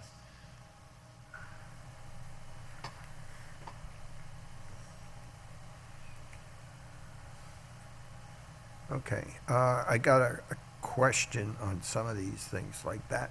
The question is, road races have become a very popular, 5K, 1K, 10K, whatever, you pick your numbers. Generally held by some organization. They start on their property, but they go up and down the roads for a mile or two, whatever the distance is, and then they come back. This says on their premise or other premises. Now, the inspector's got to figure out where is the premise that they're holding it on? Is it the road or is it the property? Well, the inspector shouldn't have to figure that out. The applicant should tell them. Well, what they no, they plan. tell them, I'm going to go down, say it's a church, and I'm going to go down this road for 2 miles, around this one for a mile, another mile, and I'm back. This is the length of the trip. Is that off other property or their property? Good question. It depends on what. I mean, Yeah, it's not other premises- property, that's public property. Yeah, I know, don't- but I'm just- I don't know the answer to that. Yeah, I'm just That saying. problem exists in the old language, too. Oh, I'm not disputing it. I'm Um, just saying this is becoming more prevalent Yeah, well- nowadays than it was in the past. and- Well, we could say, or other premises or public roads with the approval of the zoning administrator. Then it would pick up the whole thing. Yeah. Presumably, you want someone to approve, it's a good point. If you're having a race, you're gonna have much more people running, it's not safe. Maybe you want the zoning administrator to sign off on something happening on the road with hundreds of people. And like, for the other thing is, every June, we have bicycle racers come from New York City and go through our town and other towns, and they actually stop here for a pit stop. Yeah, I've done it. Yeah, and, you know, we have a town board approval, and we approve it, they give us insurance and all that stuff, so this would mean that the zoning guy would have to also be concerned with that, too. Well, A is really just talking about carnivals, fairs, and circuses. It says similar event, so I don't know. Is it similar? I'm not I don't sure. think a road race is similar, I mean, I don't know. You could argue either way, I think, Yeah, right? I'm just trying to bring up so that we think about it, make a conscious decision. I'm not saying which way to go, but it's reality.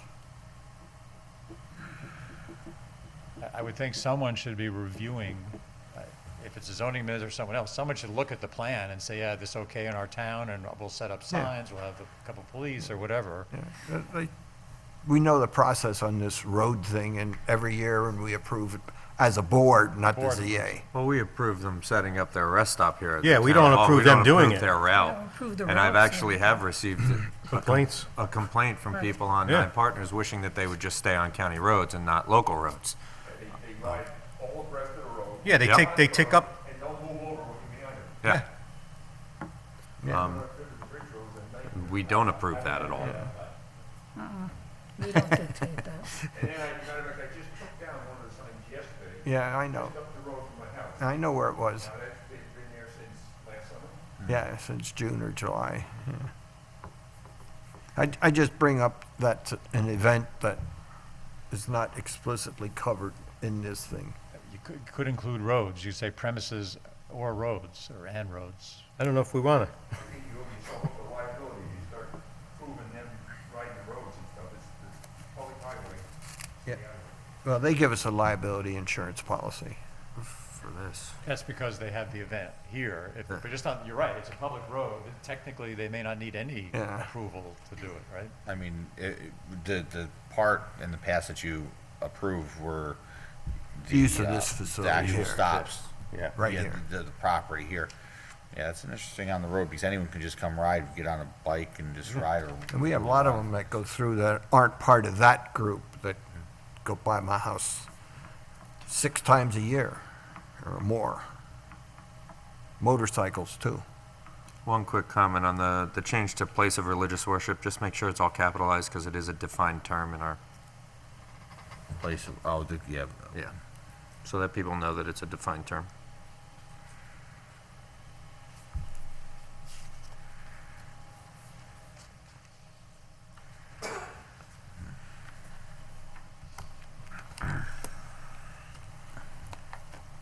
So, back to my just clarifying change. I'm fine If you with want to make my suggestion, again, it's only for clarity. If you don't want to do it, So I said sole benefit of said applicant or premises other than, well, my suggested change was in the third line after the word premises to insert open paren or other premises with the approval of the zoning administrator, close paren. Yeah. That was my suggestion, and then delete the next sentence. Right. That's my suggestion for clarity. Look, he's taking words out. You're right. So here you go, right? I'm saving you I some mean- words.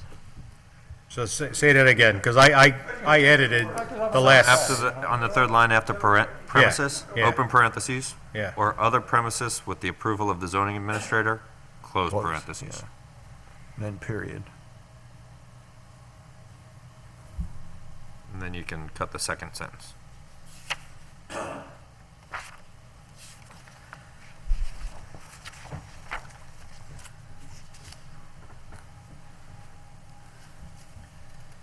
Shall I move on?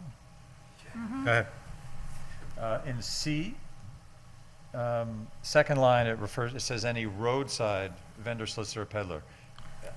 Vendor, solicitor, peddler is a defined term, and roadside, I think, should come out, because the definition of vendor, solicitor, peddler deals with being close to a road.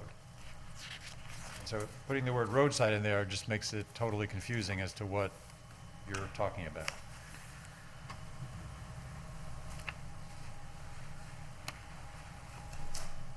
Yeah, vendor's a vendor, so probably don't need it anyway.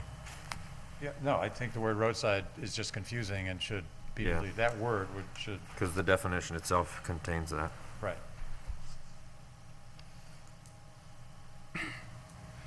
And it should be, vendors, solicitors, and peddlers should be capitalized. Yes, I'm a big believer in capitalizing defined terms, as I've mentioned to this august group many times, so people know to look at the definition.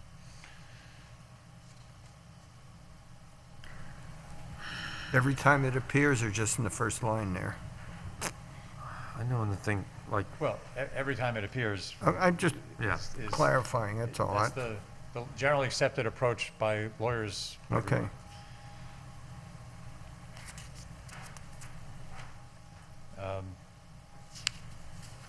Then I go to basically the last section, D, with roadside stands.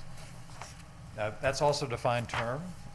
The only difference between a roadside stand and a vendor, solicitor, peddler is that a roadside stand does not include someone selling from their person. I don't know how many of those we have. A vendor, solicitor, peddler means, a roadside stand means you have to have a place, a vehicle or a structure of some kind.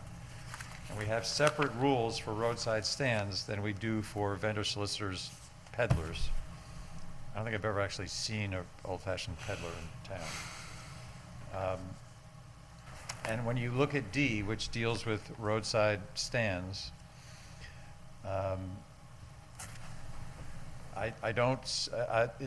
look at 6. Such restrictions or permit requirements shall not apply to farms except products sold to be grown physically on the premises.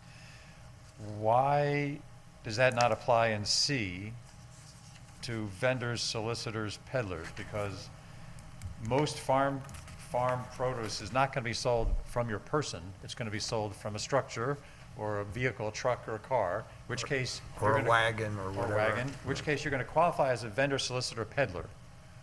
And you're going to be stuck in C with all those other requirements anyway. I mean, frankly, my suggestion is we could get rid of roadside stands because it's covered. If you read the definition, it's included in vendor, solicitor, peddlers. So if you really want to save words, you could just get rid of D. You do. That's correct. And there's some, and we could perhaps add those to C, because for C, it covers vehicles and structures and wagons. So I don't get how, I just don't follow at all the distinction being made between C and D, given that unless you're selling just from your person, you're in both C and D, and they have different requirements. The only thing I see that's in D talks about site distances. Stands not located less than 20 feet, Yep. not to exceed 100 square feet. I don't see that. When you look at the definition of vendors, that definition I keep referring to, it says,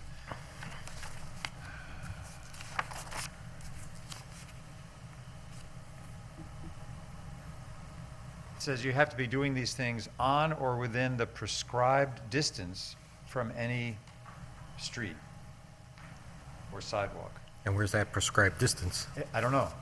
This is part of my problem. So under roadway, there's a prescribed distance, right? It's, the D1 and 2 won't exceed 100 square feet. It has to be located not less than 20 feet from the roadway. So you're, which is fine. I think those are perfectly reasonable rules. But why don't they have to apply in C to make any sense? Because almost everyone's going to be both in C and in D. If you have a car or a wagon or a stand, you're going to be in C and in D. Now, I'd be happy to revise this in a way that makes it I'm not giving you language here, I know that, because it would be more than a few words. I'd be happy to come back in the next meeting and suggest actual wording to do it. But I think the way it's organized, it just doesn't make sense in this rule. That's fine. I mean, let's come back to it and make sure that it's not missing anything Excluding. or hurting anybody, particularly like a farm stand. That may have. My point is really not to cut back. It's because these are perfectly reasonable rules. It's just how, it would be very confusing if someone who wanted to sell something from a stand wanted to read these, they really wouldn't know what to do. I don't think. So I'd be very happy to propose a Because, revision. D6 says that it doesn't, excludes farms. So, I mean, that's, by taking out D, you're taking out that one exclusion. Right, but as I said, unless they're selling from unless I'm staying there with the eggs in my pocket trying to sell the eggs, Yeah. if I have a stand to sell my eggs, I can't do that without complying with C. Well, A lot of these stands, that farms do, that I've seen, some of them are unmanned too. They're just a stand that they're out there and it's on the honor system, where they have the thing you put there's one place on Route 44 where the people have plants they put out there. No one's ever there. It's an unmanned stand.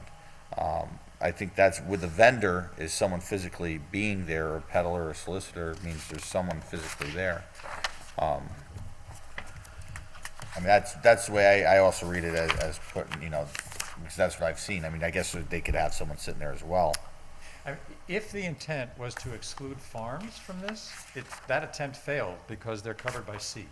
No, it's saying that such restrictions or permit requirements shall not apply to But that's farms. D. 6 is part of D. It's not part of C.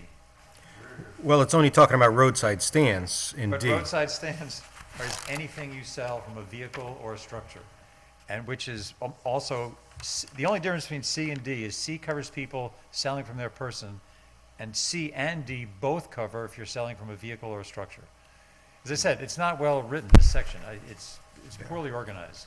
But even 6, I think, needs a little clarification, because I think with the new ag laws, they're actually allowing for other products not grown principally on their premises. So, I don't know if that, A farmer could sell maple syrup that he did not make. right, that's what I'm saying, But is it's, under the his new, neighbor has it or something like that. the new push for farming is Yeah. to allow them to sell other New York State Bigger products. variety.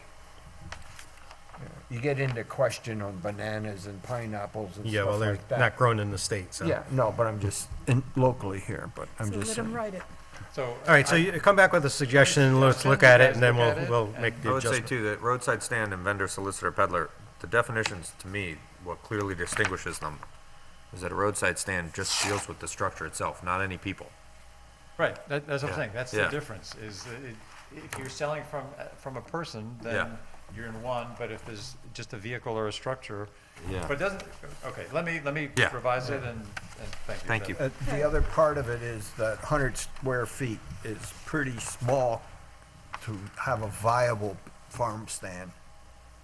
10 by 10 is not very big. That's small. It's tremendously small. I don't think any operational one that's trying to make money would find it successful to be in that size. I think in light of what you just said about selling other products than what's raised there, that C, whether Ian Reed does it and puts it in C or D6, I think that should be such restrictions or permit requirements shall not apply to farms. And then delete, except that products sold shall be grown principally on the premises. So that they do have the ability to, I mean, look at the old Parkway there where they've got, what is it, I Love New York? Oh, yeah. Publish New York, and they've got all these different people coming in and selling it. I mean, that's not a stand, but that's, but I think That's a that store. you need that, the restrictions should not apply to farms. So, I'm on the next section, 25076. Well, what do we agree or disagree? Ian's gonna come back with Gonna the read- change. Okay, on 6 too. Yeah, Well, on 6, I think that should be part of the discussion. Okay, okay, I'm just, and the other thing is, shall be located, the stand no less than 20 feet from any roadway edge. That's pretty tight on some of the roads. When you try to back out with traffic coming through, you don't have any real safety margin. The vehicle is 16 feet, you're just barely off the road. well, if you're getting a permit, I think part of the permanent process is to make sure you have adequate parking. I mean, some of Oh, I know some of it the, should even the be. yard sales are dangerous in the Oh, I way know. people park to access the yard sales. 25076, two-family dwellings. Section B. Two-family dwellings shall require twice the acreage specified in the district schedule of area and bulk regulations for single-family dwelling. I think that is absolutely ridiculous. I agree. If you have a 5-acre parcel, you're saying you gotta have a 10-acre parcel to have a two-family house. Now, you only have one building. It's not two separate buildings, two separate houses. It's one building. And I think that is extremely excessive in a requirement. Very I think It really restrictive. needs to be addressed. Especially today with families are, staying together longer or whatever, you're having something, mother, daughter, something equal. I mean, if you got a 5-acre parcel and you got a one-family house on it, you got one building. Yep. If you got a two-family house on it, you got one building. And I see no reason why you would need double the land to have two-family house on that building. I don't know how you would want to address it, but I just think that's unbelievable. Well, it gets a little confusing when you actually look at the first line of A. It says, one of the dwelling units shall be owner occupied. Yeah. Dwelling units, does that mean two-family house or two houses? No, this says two-family dwellings. I That's the understand. paragraph at the top No, of it. but it says at least the dwelling units. That would be One of the dwelling units in the building. It's a Yeah. building with two, No, I, Dwelling units. apartments or Yeah. whatever. I just want to be sure. and That's the way I, matter of fact, if you go down to D2, they do it again. It says the single-family dwelling at the time of the, if this is conversion, so you got a house and you're converting it to make it into two-family, again, they say it must specify section B above, which means twice the acreage. And I just, I find that extremely excessive. yeah, that makes no sense. Yep. We take that out. Well, I think it makes sense in that we're trying to protect our water table. And that if, that's why we have zoning with the acreage that we have, is so that, everybody's on a private well. If we have too many families pulling water out of the wells. We got I don't zoning think because that's, of you people can have a wanted bigger house. I exclusionary think rules. this That's was why we put have in the there to zoning we have. restrict how many people are on the property years Well- ago. I don't think that was the intent on this. I've had issues with It may this not have when been the intent when this was written, but I think it's a consideration. You put a well, I mean, I build a house that has 10 bedrooms in here and it gets approved. Yeah. On that property, if the septic and the septic's approved and the well's approved, that goes through Board of Health approval. Yep. On that. That has nothing to do with the size of the acreage. And this is something that when we came into the zoning revision, I had issues with that to begin with. I think I agree with Russ. I think it's super restrictive. I think we're part of the comprehensive plan, not that I agree with a lot of it because it was a snapshot, but was to create some sort of affordable housing as well. And by doing this might allow a reasonable, and there are families, I mean, that are bigger than an accessory apartment. Accessory apartment is a small portion of the house that's allowed for. This is going on making two-family dwelling. I'm seeing more and more. I think, Dean, you said at one point, if you were to build something, you might have your in-laws coming in on there, which might be a little bit bigger than a small 800 square foot accessory apartment on there. We're seeing that come back. That's actually a Oh, thing yeah. that's coming back more and more today. That families are staying more as a unit but the space, you might have your separate, 50-50. I mean, I live in a hamlet, Yep. which is 1 acre zoning. It used to be 3 acre zoning where I live, and they changed it to 1 acre. I could see you coming out and saying, in the schedule of use regulations, two-family dwelling, allow it in the AR5, the AR3, and maybe not allow it in the hamlet, because you got a 1 acre there. It's a smaller piece. But if you got a 5 acre lot or a 3 acre lot, that same building should be able to handle two families because it's the same building. Like I say, it's not two different buildings. So I think that I'm a little vague on this, but I assume in the hamlet, you have what is accessory dwelling units. That's a smaller part within the house for your mother-in-law It's a and small father-in-law. percentage of it's, say, a third of the property, not to exceed, if I remember the code, 30%. 30%. Up to 1,000 square feet. You know? This is specific with more of a traditional two-family, multiple bedrooms on either side. If they're not going past the square footage allowment, compared to the property size or whatever that's allowed, I don't see a problem with that. Yeah, I think that at the very minimum, they should be allowed in the 3 acre and the 5 acre on the same lot. Two-family house on 3 acres, I can't see any problem with it, or on a 5 acre. You'd say lot. attached, Huh? attached. It's a two-family house. Yeah, Yeah. two-family house, that's why I just wanted, I'm just. Sorry, just to clarify, if I could just, 30 seconds. Two-family dwelling is a defined term, and it means it's detached or semi-detached. So we're dealing with two different things. I'm not exactly sure what semi-detached is. I think it means it's basically you share a wall. Like a No. duplex. I mean, it could be a breezeway, I mean, and. It may agree with me, but it also includes two separate dwellings. Yes. And so I hear what Russ is saying, and I have sympathy with it. But if it's if they want, someone has a house for one. See, that's family, not my, say, you know what? that's Let's build- not my personal definition of what a two-family is. To me, a two-family is an attached two living units. That's That's what I not the thought- definition. That's what I thought too. I looked at the definition, Yeah. and it means it can be detached. So my question is, To me, that's an accessory structure.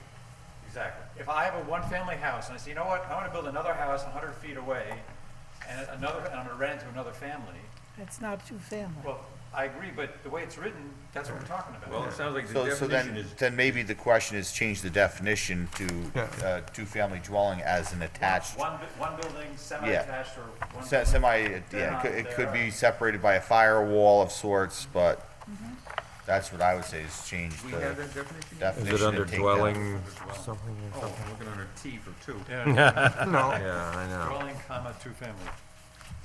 Which has been cut from the zoning revision. That's been deleted completely. How can you delete the Oh, definition? so, when No, you it's in have- blue, it's a new definition. But it came from some probably other By section. zoning revision, it is struck out. Yeah, it's struck right out, two-family dwelling. Oh, wait, no, okay.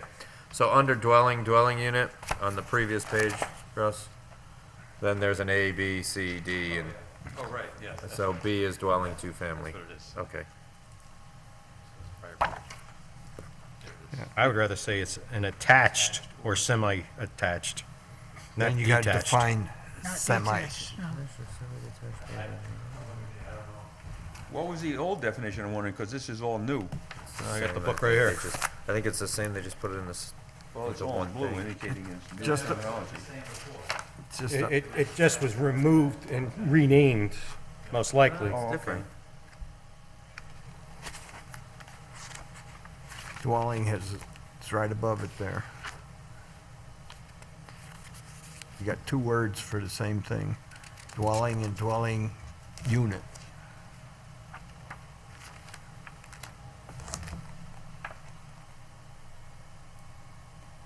I find the definition very confusing. Start reading. A detached or semi-detached building where not more than two individual family or dwelling units are entirely separated by vertical walls or horizontal floors. So obviously there's a connection between the two. Unpierced except for access to the outside or to a common hallway or cellar. How can they be detached? Includes a single structure containing two Semi- semi-attached units.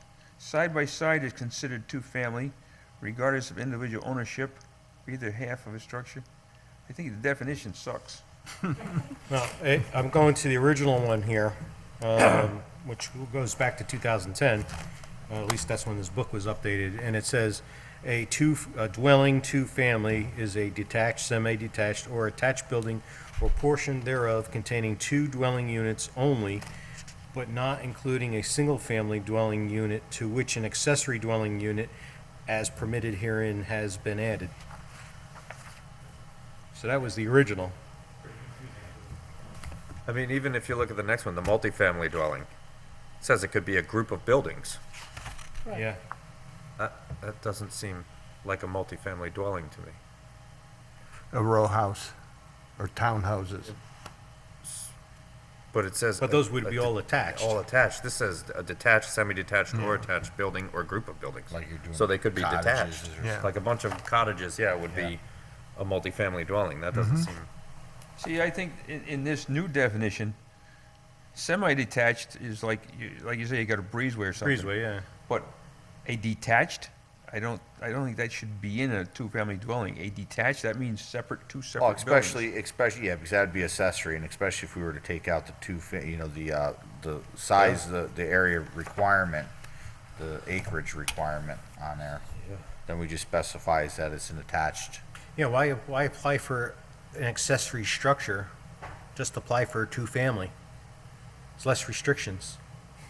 Well, if in the terms where it could be detached, is that what Right. you're saying? If it could be detached, but if we change the definition of that and say. Because they both require double the acreage in the accessory or, And I think that's what our question would be if we're looking for the double the acreages, if we're looking as an accessory dwelling rather than, and, you know, I mean, that's, but then, you know, Russ is also right too. I mean, if you're saying AR3 or AR5, I don't see what even in my eyes, the accessory dwelling on that, you know, as long as it's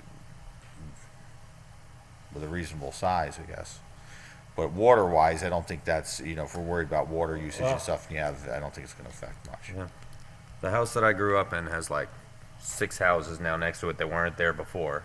And we run out of water in that house all the time. Look, I'm gonna tell you, as a And I plumber know it and was work on approved, but wells, it happens constantly. someone can drill a well a mile down the road. Yeah. And hit the fracture and the aquifer, and it plays with it. I know Well, that if for a anybody fact. wants water, all they've gotta do is But- come up here and hook into But Larry there was a Wooden's case- basement, where he has a pump pumping all the time.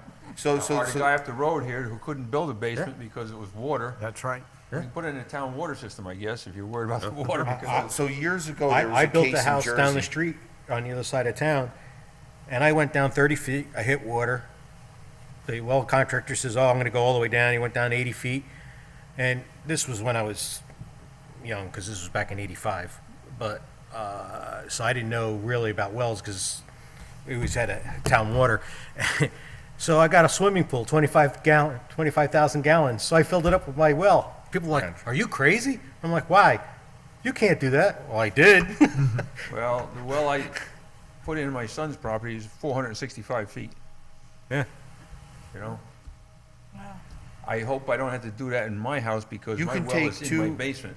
You can take two addition. properties side by side Yeah. and drill a well, one be 90 feet and the other one be 400 feet. There's no rhyme or reason, it's just the way it is. The water flows. And then I you would have- say And though, there was a case going back several years ago with a development in Jersey that a big development came in, cluster zoning, where they started drilling wells and they started affecting everyone else's water. And it went to, you know, the state, I believe, and hold me loosely, I thought it was the state Supreme Court in Jersey where ultimately says, well, this developer caused problems because we ran out of water, and said, that's nature of nature of water in essence. I mean, you can't, you know, if it's approved. I mean, that's why I said, you can take a 3-acre piece of property and build hypothetically a 6,000 square foot house and have 10 bedrooms in it, and the Board of Health is gonna approve it as long as the septic system's designed. And it's really, the water load isn't with, I mean, Board of Health design says it's gotta be X amount of feet away from your septic. But some wells, you'll get 2 gallons per minute, others you can get 10 gallons per minute, and I've done artesian wells where we pull them and water's pouring can't out of the get top rid of of it, it. you can't get rid of it, filling up the hole that you're working in. Yeah. And now, So- just as an example, right here in the town hall, the original well, which is pure good water, is located right down here inside the building. Yeah, the old ones, they did They that, put a new one, and they're not getting. and the new one has sulfur. Yeah, And you're talking less than 100 feet apart. yeah. So, It's just where you're hitting it. Yeah. When they're hitting it in the aquifer inside the fractures. Well, I find the definition troublesome. To me, detached means it's not connected. But it says detached or semi-detached, where not more than 2 individual family and dwelling units are entirely separated by vertical walls or horizontal floors. You know, when we get to definitions, we'll You know, definitely so- fix it, yeah, but I mean, I don't know. I'll look to see what other towns, how they define it. To me, I didn't look at the definition, I looked at dwelling, and I'm saying that dwelling it's a two-family house, you know? To me, yeah, well, I don't think we can change B unless we fix these definitions somehow, like change B here. I'd want to know what we were talking about. Yeah. I think it should be attached, I don't think it should be detached. It could be semi-attached, that's still Isn't fine. that the simplest solution, is to say Russ's change applies if it's attached, if it's one building, or it's attached, and if it's separate buildings, then the old rule stays. Double the Double acreage. the acreage. Right. Isn't that the simplest? That sounds fair. Yeah. And I'm happy to say AR3 and AR5 only. I mean, hamlets were really designed to be multifamilies. I mean, that's really what hamlets were designed for, but, you know, We're as not far as letting them be that anymore. businesses and everything else. But there is an issue with hamlets being the small lots and septic systems and wells and, Yeah. so, there's something to be said of, maybe it can't be done, but Yeah, there are two other types of housing associated to this kind of topic. One is mother-daughter, which is two physically buildings. One is bigger and smaller. Okay, that's one category. The other one is eco housing, which years ago they said in this town they didn't want. I was in office when they said they didn't want it. But eco housing is also temporary, where it would be Yeah. removed after the use was done, so that's a different kind of. I Yeah. understand, but we should discuss them someplace in this thing. I don't know where. But those two types of things, you could say the mother-daughter is considered a two-family, two separate buildings, and that's okay. I'm not arguing either way, I'm just saying people have a different perception of that arrangement versus two physically similar-sized houses, like two split ranches Yeah, or well, the whatever. mother-daughter's typically, one's bigger, one's smaller. I'm just But it's saying, still an accessory structure, is it's what an he's saying. accessory structure. Oh, It's not a so you- two-family building. It's So, not a- so you're saying, or if it was defined as that the accessory structure still can't be any bigger than 30% of the, I'm not putting any restrictions, I'm just saying that mother-daughter would be considered as two separate family That's right. dwellings. That's right. I think it should be, yeah. Yeah.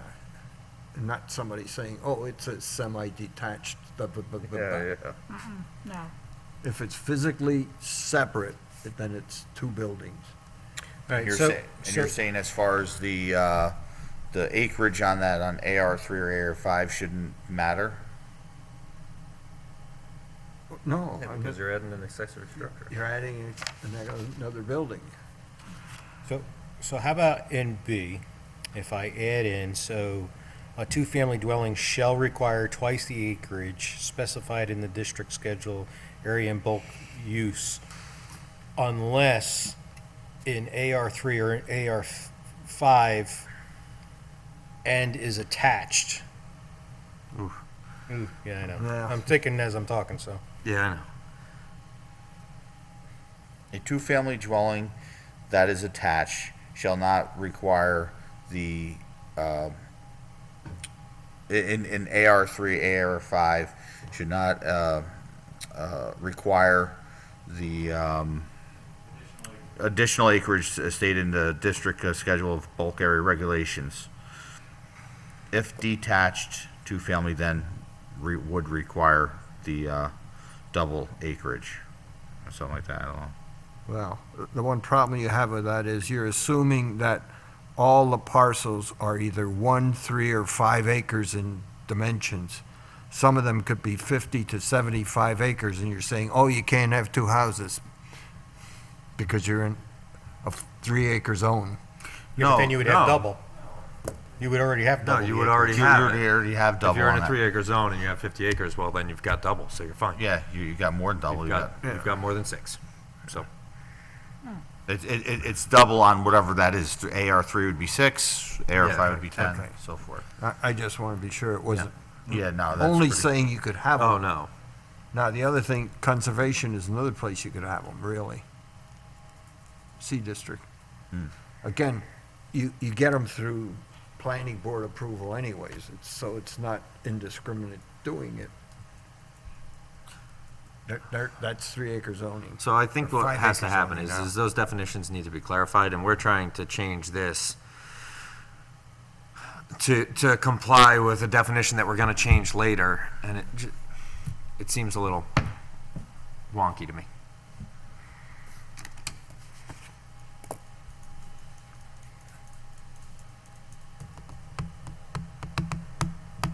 Okay, so I'll come up with some other towns' definitions. We could talk about it next meeting and then change 25076. So let's table this section for now. Anything in 25077? We don't have any that I know of. Well, there is a veterinarian over on Clinton Hollow Road. Veterinarian? she a There's a veterinarian? chiropractor. Oh, chiropractor, okay. Chiropractor. It was a doctor, a horse, Horses, whatever. people, it's a difference, right? I don't know of any in the town. No? Okay. And I don't know of any of them that have existed. I know veterinarians physically owned property in town, but they weren't using it as a business. Okay. I mean, they may have their own horses or whatever, but that's beside the We're point. doing more, this is a big section. So, anything in 78? Uh-oh. One comment in 78, and you can probably guess what it is. It's D. Sound? D6,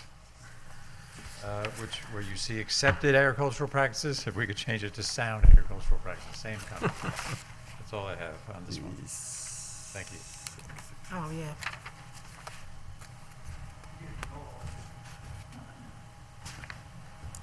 This one I hadn't read. I hadn't read this either. Yeah.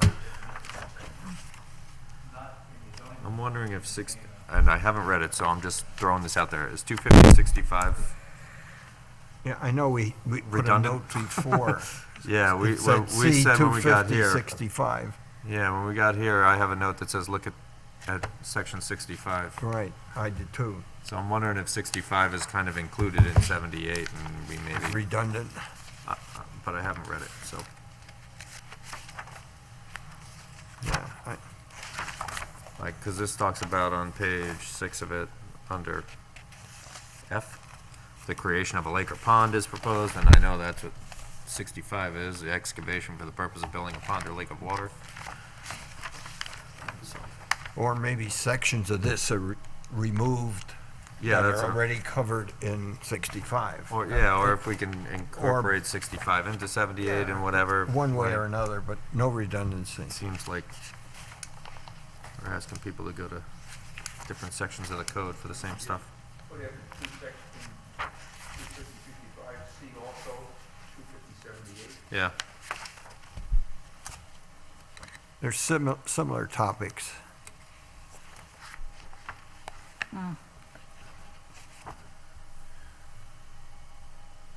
Right, so someone want to come up with something and merge them, and See if it makes sense. Or strip out where there's redundancy between the two.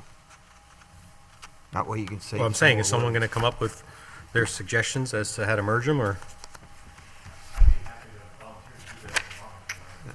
Very good.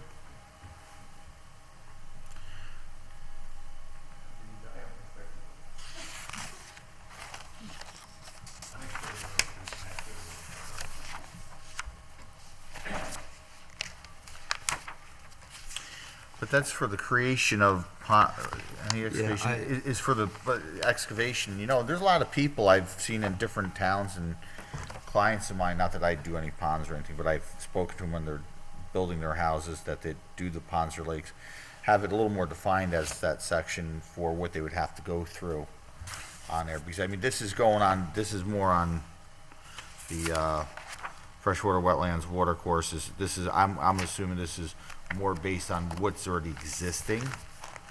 And this is, and then 65, 250, 65 is, it says here for any excavation for the purpose of building, so it's for creating that pond or lake of water surface, and it's basing it off of 1 acre, larger, a surface larger than 1 acre shall require the pond permit.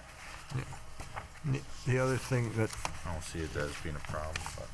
well, It was just a note that I know we all wrote down at we one all point. wrote it down, yeah. But I think if you have someone that comes in here and specifically wanted to get a permit to do a pond of sorts, be easier to find, and trying to get, and that being more defined as then, you know, dealing with freshwater wetlands, and makes it a little more complicated.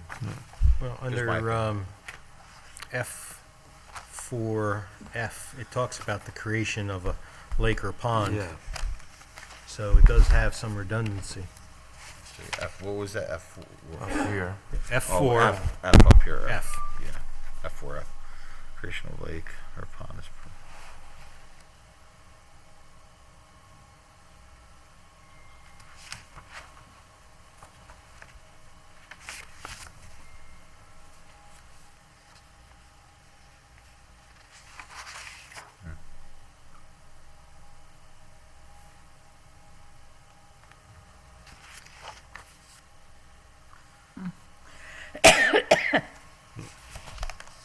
And the other thing on page 8 of the one we were just, of 78, the whole thing on penalties, enforcement and all, that's all redundant. You put the penalties in the section under penalties, and the enforcement is the enforcement, ZA. I mean, it's zoning. It's a zoning administrator is the enforcer.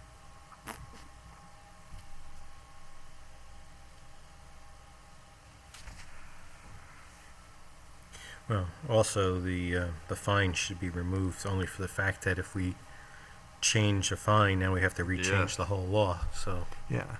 I mean, we have a whole section on on, fines. on fines and penalties and Yeah. application fees and, Yeah.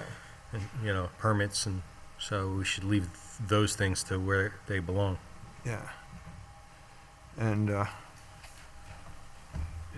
a question, is it possible that these penalties and fines are different from the ones that apply generically? you can make an addition to the fines that we have. I mean, just move this, you're Keep proposing all the moving fines words. together.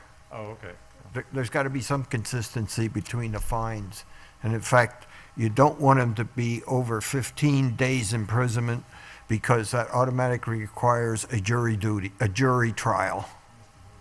And it's a misdemeanor and it gets into all kinds of ramifications. I don't know if the $2,000 to $15,000 is an also parameter. I just don't know that. I'm not an attorney on that stuff. But I just heard that 15 days is critical. Under 15, we really don't send anybody to jail. It would be most Where is our jail, by the way? in Poughkeepsie. Yeah. I thought it was in your basement. Well, No, we got the holding cell downstairs, so. we actually, We tie him to no, Ray's we desk. designed a holding cell downstairs. There actually is, yes. Under the court. It's not very pleasant. It doesn't have too many facilities. You can chain a guy to the wall. I'd be happy to look at K and L and see how it differs, if any way, from the general provision and let you guys know. I next mean, time. all the other laws have that same thing. Now, if we were doing, say, a different law related to highway construction or something, then you have to put down who's the enforcer. But that's not necessarily a zoning thing, okay? But all the zoning stuff, it's a ZA. You don't have to repeat it.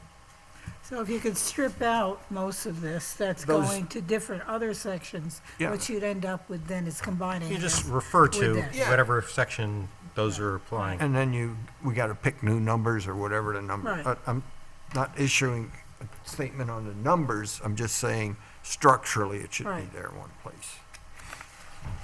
Okay. And the appeals is always the same, Article 78, I mean, so there's no, What's up, Russ? I think that, I don't like it where you have a penalty of not less than. I think the fine should be, usually the fines are a scale, 0 to 150, 0 to 500, and. You mean a I'm- range. I'm looking at some things here and I'm saying, this says a person convicted of having violated, disobeyed any provision of this, okay? Not less than $1,000. And I'm looking at some of the things, disturb or destruction of natural flora or fauna. You know, you cut down a bush alongside the waterway or something and you're gonna get hit for not less than 1,000. I think that the fines are excessive and I think that it should be up to the sentencing court to determine what the fine is gonna be within an area. I think putting minimums is a wrong thing. I like, again, I don't think we should have anything In that. this section. In that section at all. I think it should just refer to our, Different places. Well, I find it interesting, I had an Encon case here with a guy who put some, I guess there's a little swamp area behind his house, and he put a little run over it so he'd get across with his ATV or something. And the Encon officer come in and he pled and he accepted I think it was civil compromise, he pled and there's gonna be a fine of $250. This was the Encon officer recommended it. And And the guy says, well, could you do any better? And I said, well, what's the minimum fine? Like The in-kind officer 500? come back and looked at the fine. They recommended 250. The minimum was 500. So I had to hit them double what the in-kind recommended because the in-kind officer didn't even know what the hell the fine was. Should have taken it when he had it. Yeah. But I mean, you can get over technical on these things, you know, you can look for alter or modify any natural features and contours of natural drainage patterns, you know. I think you can get, Well, like I said, by putting in numbers, if we change our numbers, then we have to go through public hearings and everything else to change the whole section. yeah. And you gotta find them all. Because if they're scattered through all these 300-some pages, somebody's gotta go find them all.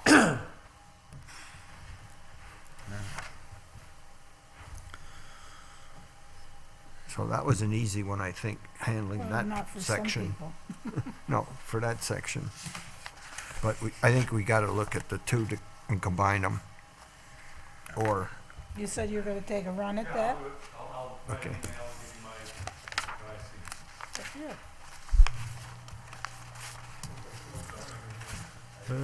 Anything in 79, yard sales? Temporary signs? Oh, temporary sales?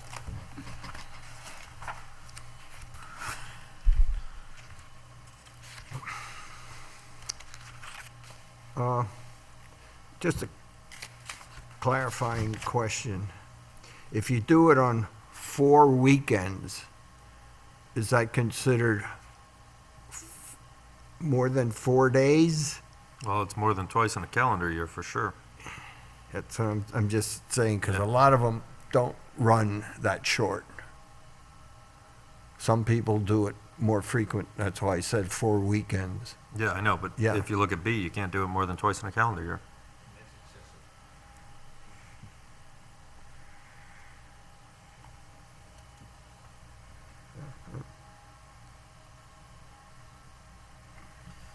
Yeah. So it, yep, lasts longer than 4 days per event or something. Well, usually it's Friday, Saturday, Sunday, and You can so only 4 do- days is more than Right. Friday, No, Saturday, I'm Sunday. just So saying like if per someone, event. if there was a holiday Monday, you'd probably squeeze out 4 days. Yeah, but I'm just trying to figure out when you say not more than twice in a calendar year, is that 2 times 4? Yeah. Or is it 2 times whatever he did? It's 4 days times 2 times a year. So that's 8 days he could do Up it. to 4 days. No, doesn't have to up to 8 days Well, a year. 4 days apiece is for. No more than 4 days, Per event. 2 times a year. Yeah, I think it's clear enough. okay. I think most people understand what that says. Agreed. Okay. So then when the library holds their yard sales out here, they can only do it twice a year. I'm just picking when they does occur, that's all. I'm not saying the library is the only place. I don't know how the library falls. Most of these things, your town government is exempt from the rules.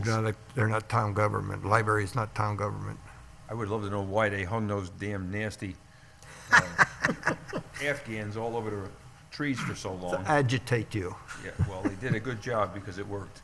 It was ridiculous having all this stuff wrapped around trees out They there. keep 'em warm. Get frustrated by the strangest things. Nothing. Russ, let's go out and hug a tree together. Come on. Well, you have to admit, when you first drove up and you didn't know what it was about, it did look a little strange. It did, it did, it did. I think this is a little excessive too. I mean, twice a year, you know, you got the summer months and,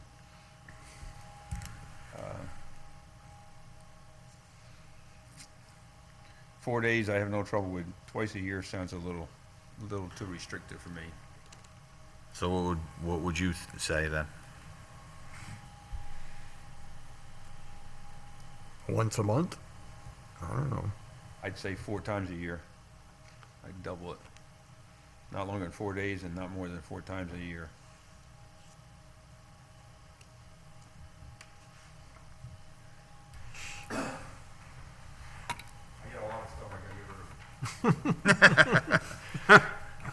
Yeah, all right, so are we doing 4 days, or are we keeping it 2? 4 days, yeah. I thought you were going the other direction, so it was excessive. What you meant was excessively restrictive. I mean, it's not supposed to be a business. This is an incidental thing that any of But us we do, might do. we do allow in-home businesses, but I understand. But there's a little bit more of a disturbance when you have a yard sale. Exactly. It's outside. Right. And there's all this junk sitting around, and to me, twice is plenty. I don't know why we need to go to 4. If there's a sentiment, you need more, how about 3? I mean, it's disruptive, and it's annoying, and there's cars parked, and people walking around, and there's all this stuff laying around for what could be 4 days in a row. So I'm very happy with 2. I think it's very reasonable, and if you have to increase it, I would ask for only 3. I think 4 is a good idea. Chris, Michael, Nancy? I mean, I don't know, I don't see a lot of people having yard sales around here, so I mean, I don't have a problem with 4. I mean, it's one of the things people go out, get people out on a Saturday or Sunday, you know. I remember growing up as a kid with my grandmother, you know, they used to argue over the cost of a nickel on something, but I used to go every weekend with her as a kid. That was my punishment. I don't know. I mean, how many people are coming in and, you know, pulling permits to do it that much for it? Well, a lot of people are putting stuff for free. They're not selling, they're putting it for free, and this is sales. I've So done that. they don't, those things, if they're free, don't count then, according No. to this. We're just making Well, I it, don't think people are filling their yard with all of their stuff and saying everything's free No. either. a I mean, they're- lot of them are free. You see, oh yeah, and I've seen these walking things that you do for exercise, bicycles that people got tired of for free, just put it out there to get rid of it. No, but I'm just saying, Yeah. this is for I'd be happy to making keep money. it twice a year, but I know I'm not gonna win that one. What did you say, 2? I'd be happy to keep it twice a year. I mean, and I can understand going to 3. I think, you know, when we start talking about 4 times, and we mean 16 days a year, people are only doing it in the summer. That's, you know, the summer's 90 days. Once a month. That's almost Once a 20% of the summer. You got people, Once a month. it's a business at that point. Well, once a month, I think is definitely a business. I think that's, I Well, definitely think that The summer's only goes on. 3 or 4 months. That's what we're talking about. Yeah. Well, I mean, but the problem is you can't specify, well, we're gonna specify no more than 1 in a 2-month period. I No, mean, twice in a calendar year covers it. That's, How about, can we settle on 3, I like 4, really. rather than splitting I'll hairs go here? 3. It's a happy medium. I I'll go guess. 3. We'll go- 3? All right, 3. All right, so we'll go to 3. See, Russ, you should have asked for I mean, we got 6 people, on there. no You'd have got- offense. you'd have got- I'm you'd have not got singling 4. you out, but we have people on this board who don't like people leaving their garbage cans out. Now we're talking about, like, I hear you. I'm just trying to move it along. Moving Yeah. along, yes. Okay. I don't know about Well, 4 what square about feet D, though? size.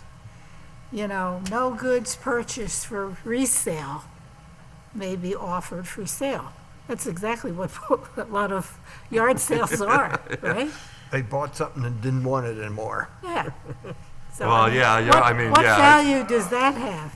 How about we scratch out D? The intent of that is, you buy something for the purpose of reselling it, not that Yeah. you buy it and you change your mind. Right. Yeah, but how We can, all do that. I mean, unless you have That's how I got 20 items of the same, which I have gone to a yard sale where the woman was doing her ultimate couponing, and so she had 200 detergents. I mean, so that would be an obvious purchasing of a good to And that's to not a yard resell. sale, that's a business. Yeah. Right? If Yeah, you're buying it and for the sole purpose of reselling it. Right. That's you're a running business. this But are we store. seeing that in town? Yes, We are?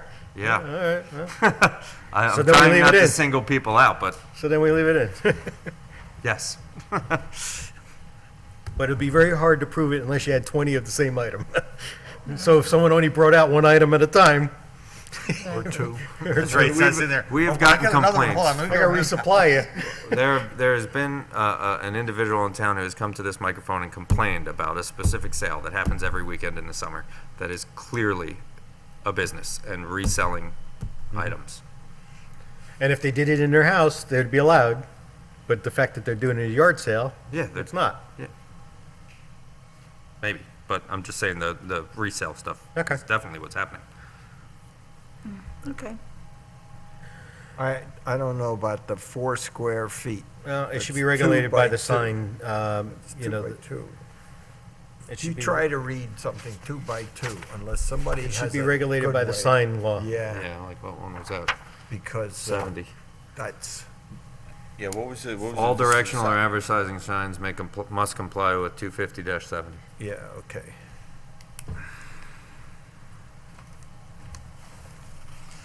Let's see, what was the square footage on that one?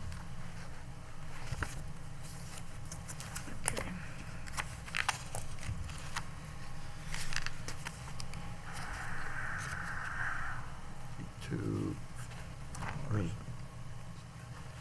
oh, 252. 70, you said? Yes. Okay.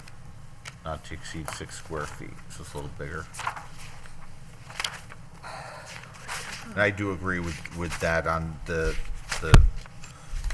square footage on that, because that's, you know, you're driving some of these roads like, 45, 55, and people passing on Center Road, they're going 75, 85 past my house. No joke. That's true. I sometimes want to jump out and kind of scare them a little bit and jump back, but I'm not going to do that. But I honestly, seen a sign, I think it becomes more of a hindrance if it's too small That's on right. there.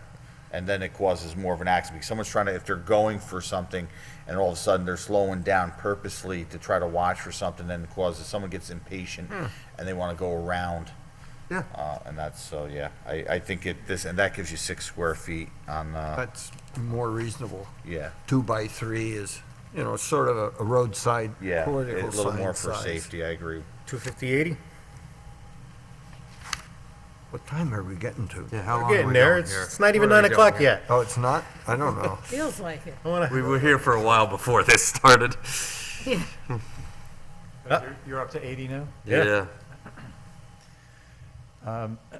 First, I have a few comments here, unfortunately. In the end of the first sentence, it says, except as provided herein. I didn't know what herein meant. Is that the whole chapter? I would think it's the whole chapter.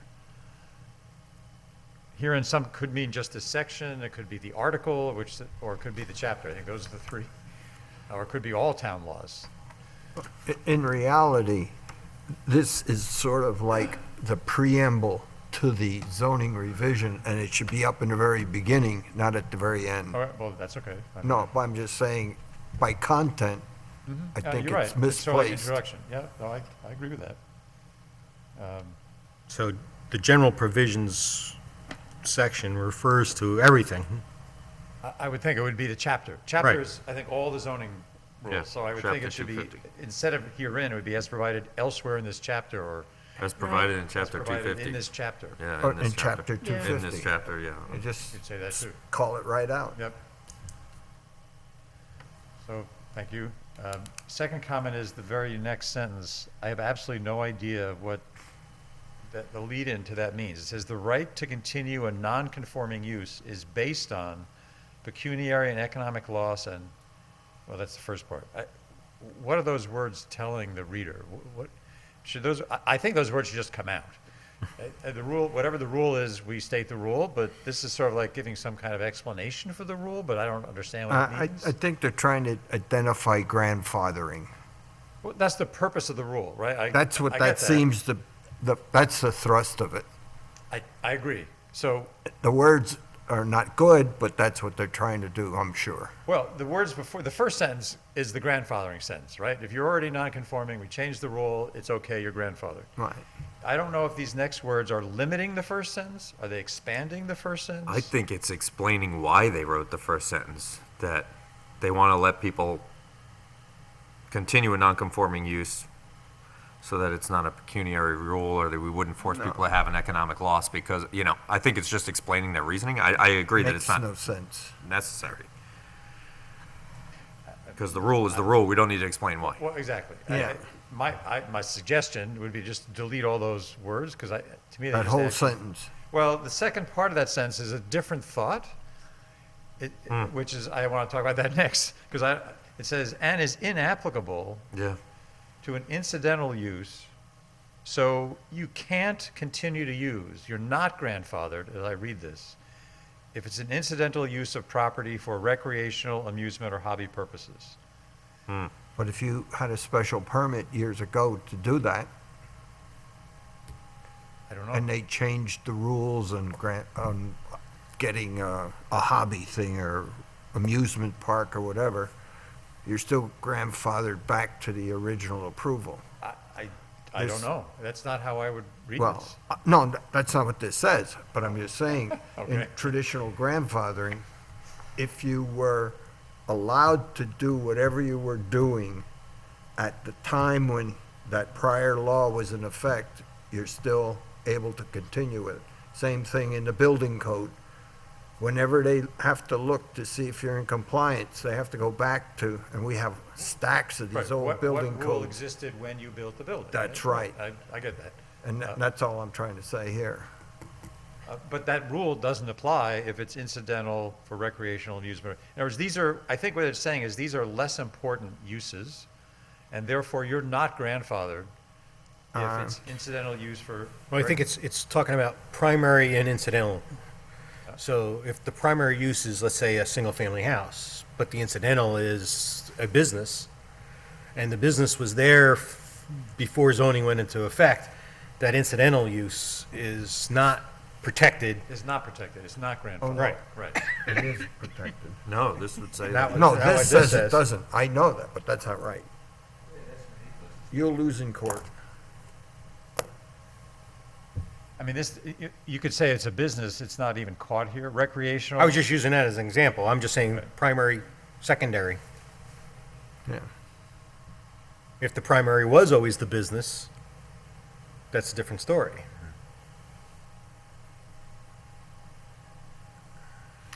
Well, I mean, recreational amusement or hobby purposes is not a business anyway, but I'm trying to think of the situation where it would apply. No, if you have a campground, for example, they have a swimming pool. It's allowed. They built it. It was permitted at the time, and now all of a sudden you say, oh, you're not allowed to have swimming pools in this region. That's crazy. No, that would be grandfathered. That's a recreational use, but it was allowed, and you got to to make rip it up. Camping is a recreational use, I think. To make it even more complicated, how 80, which we're looking at now, relates to 81 and 83, and Well, we haven't looked at those. we haven't gotten there, but these all deal with non-conforming uses and buildings. It's not at all clear to me how they relate to each other. Yeah. And which one is which trumps which? Because I think there's rules in it, like 81 or 83 that might be hobbies or amusements. And they say you can do it, and this section says you can't do it.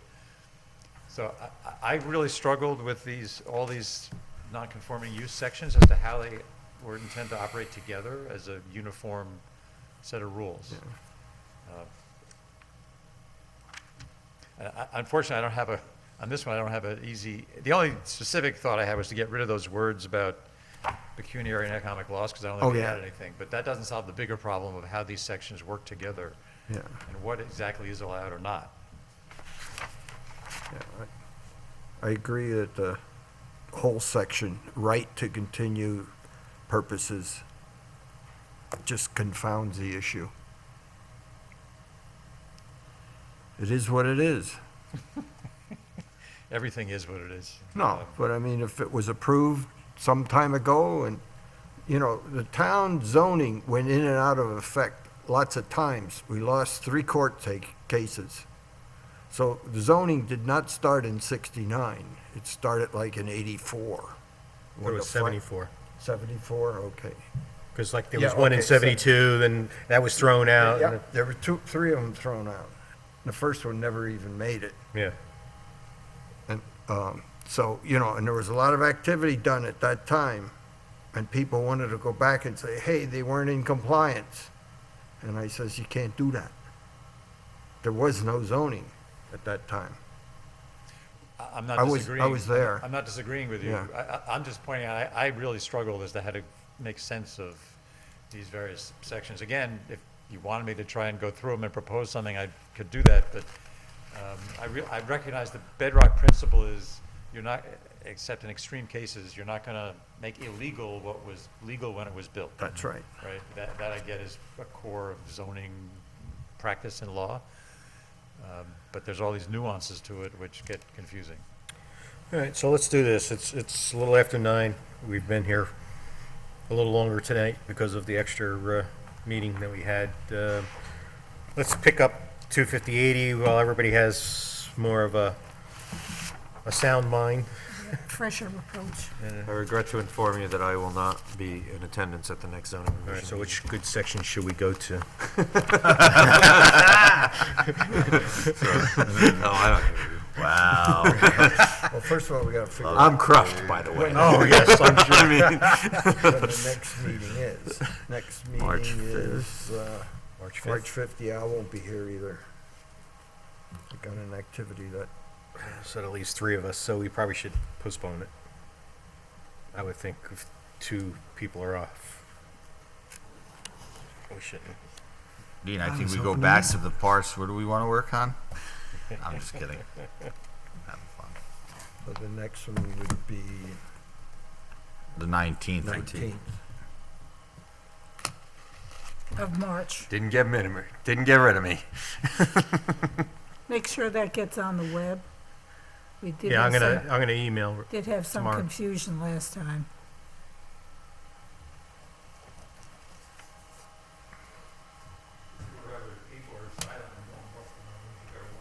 I can't hear you, what? People who are silent and don't bust them are the ones you gotta watch out for. It's true. Uh-huh.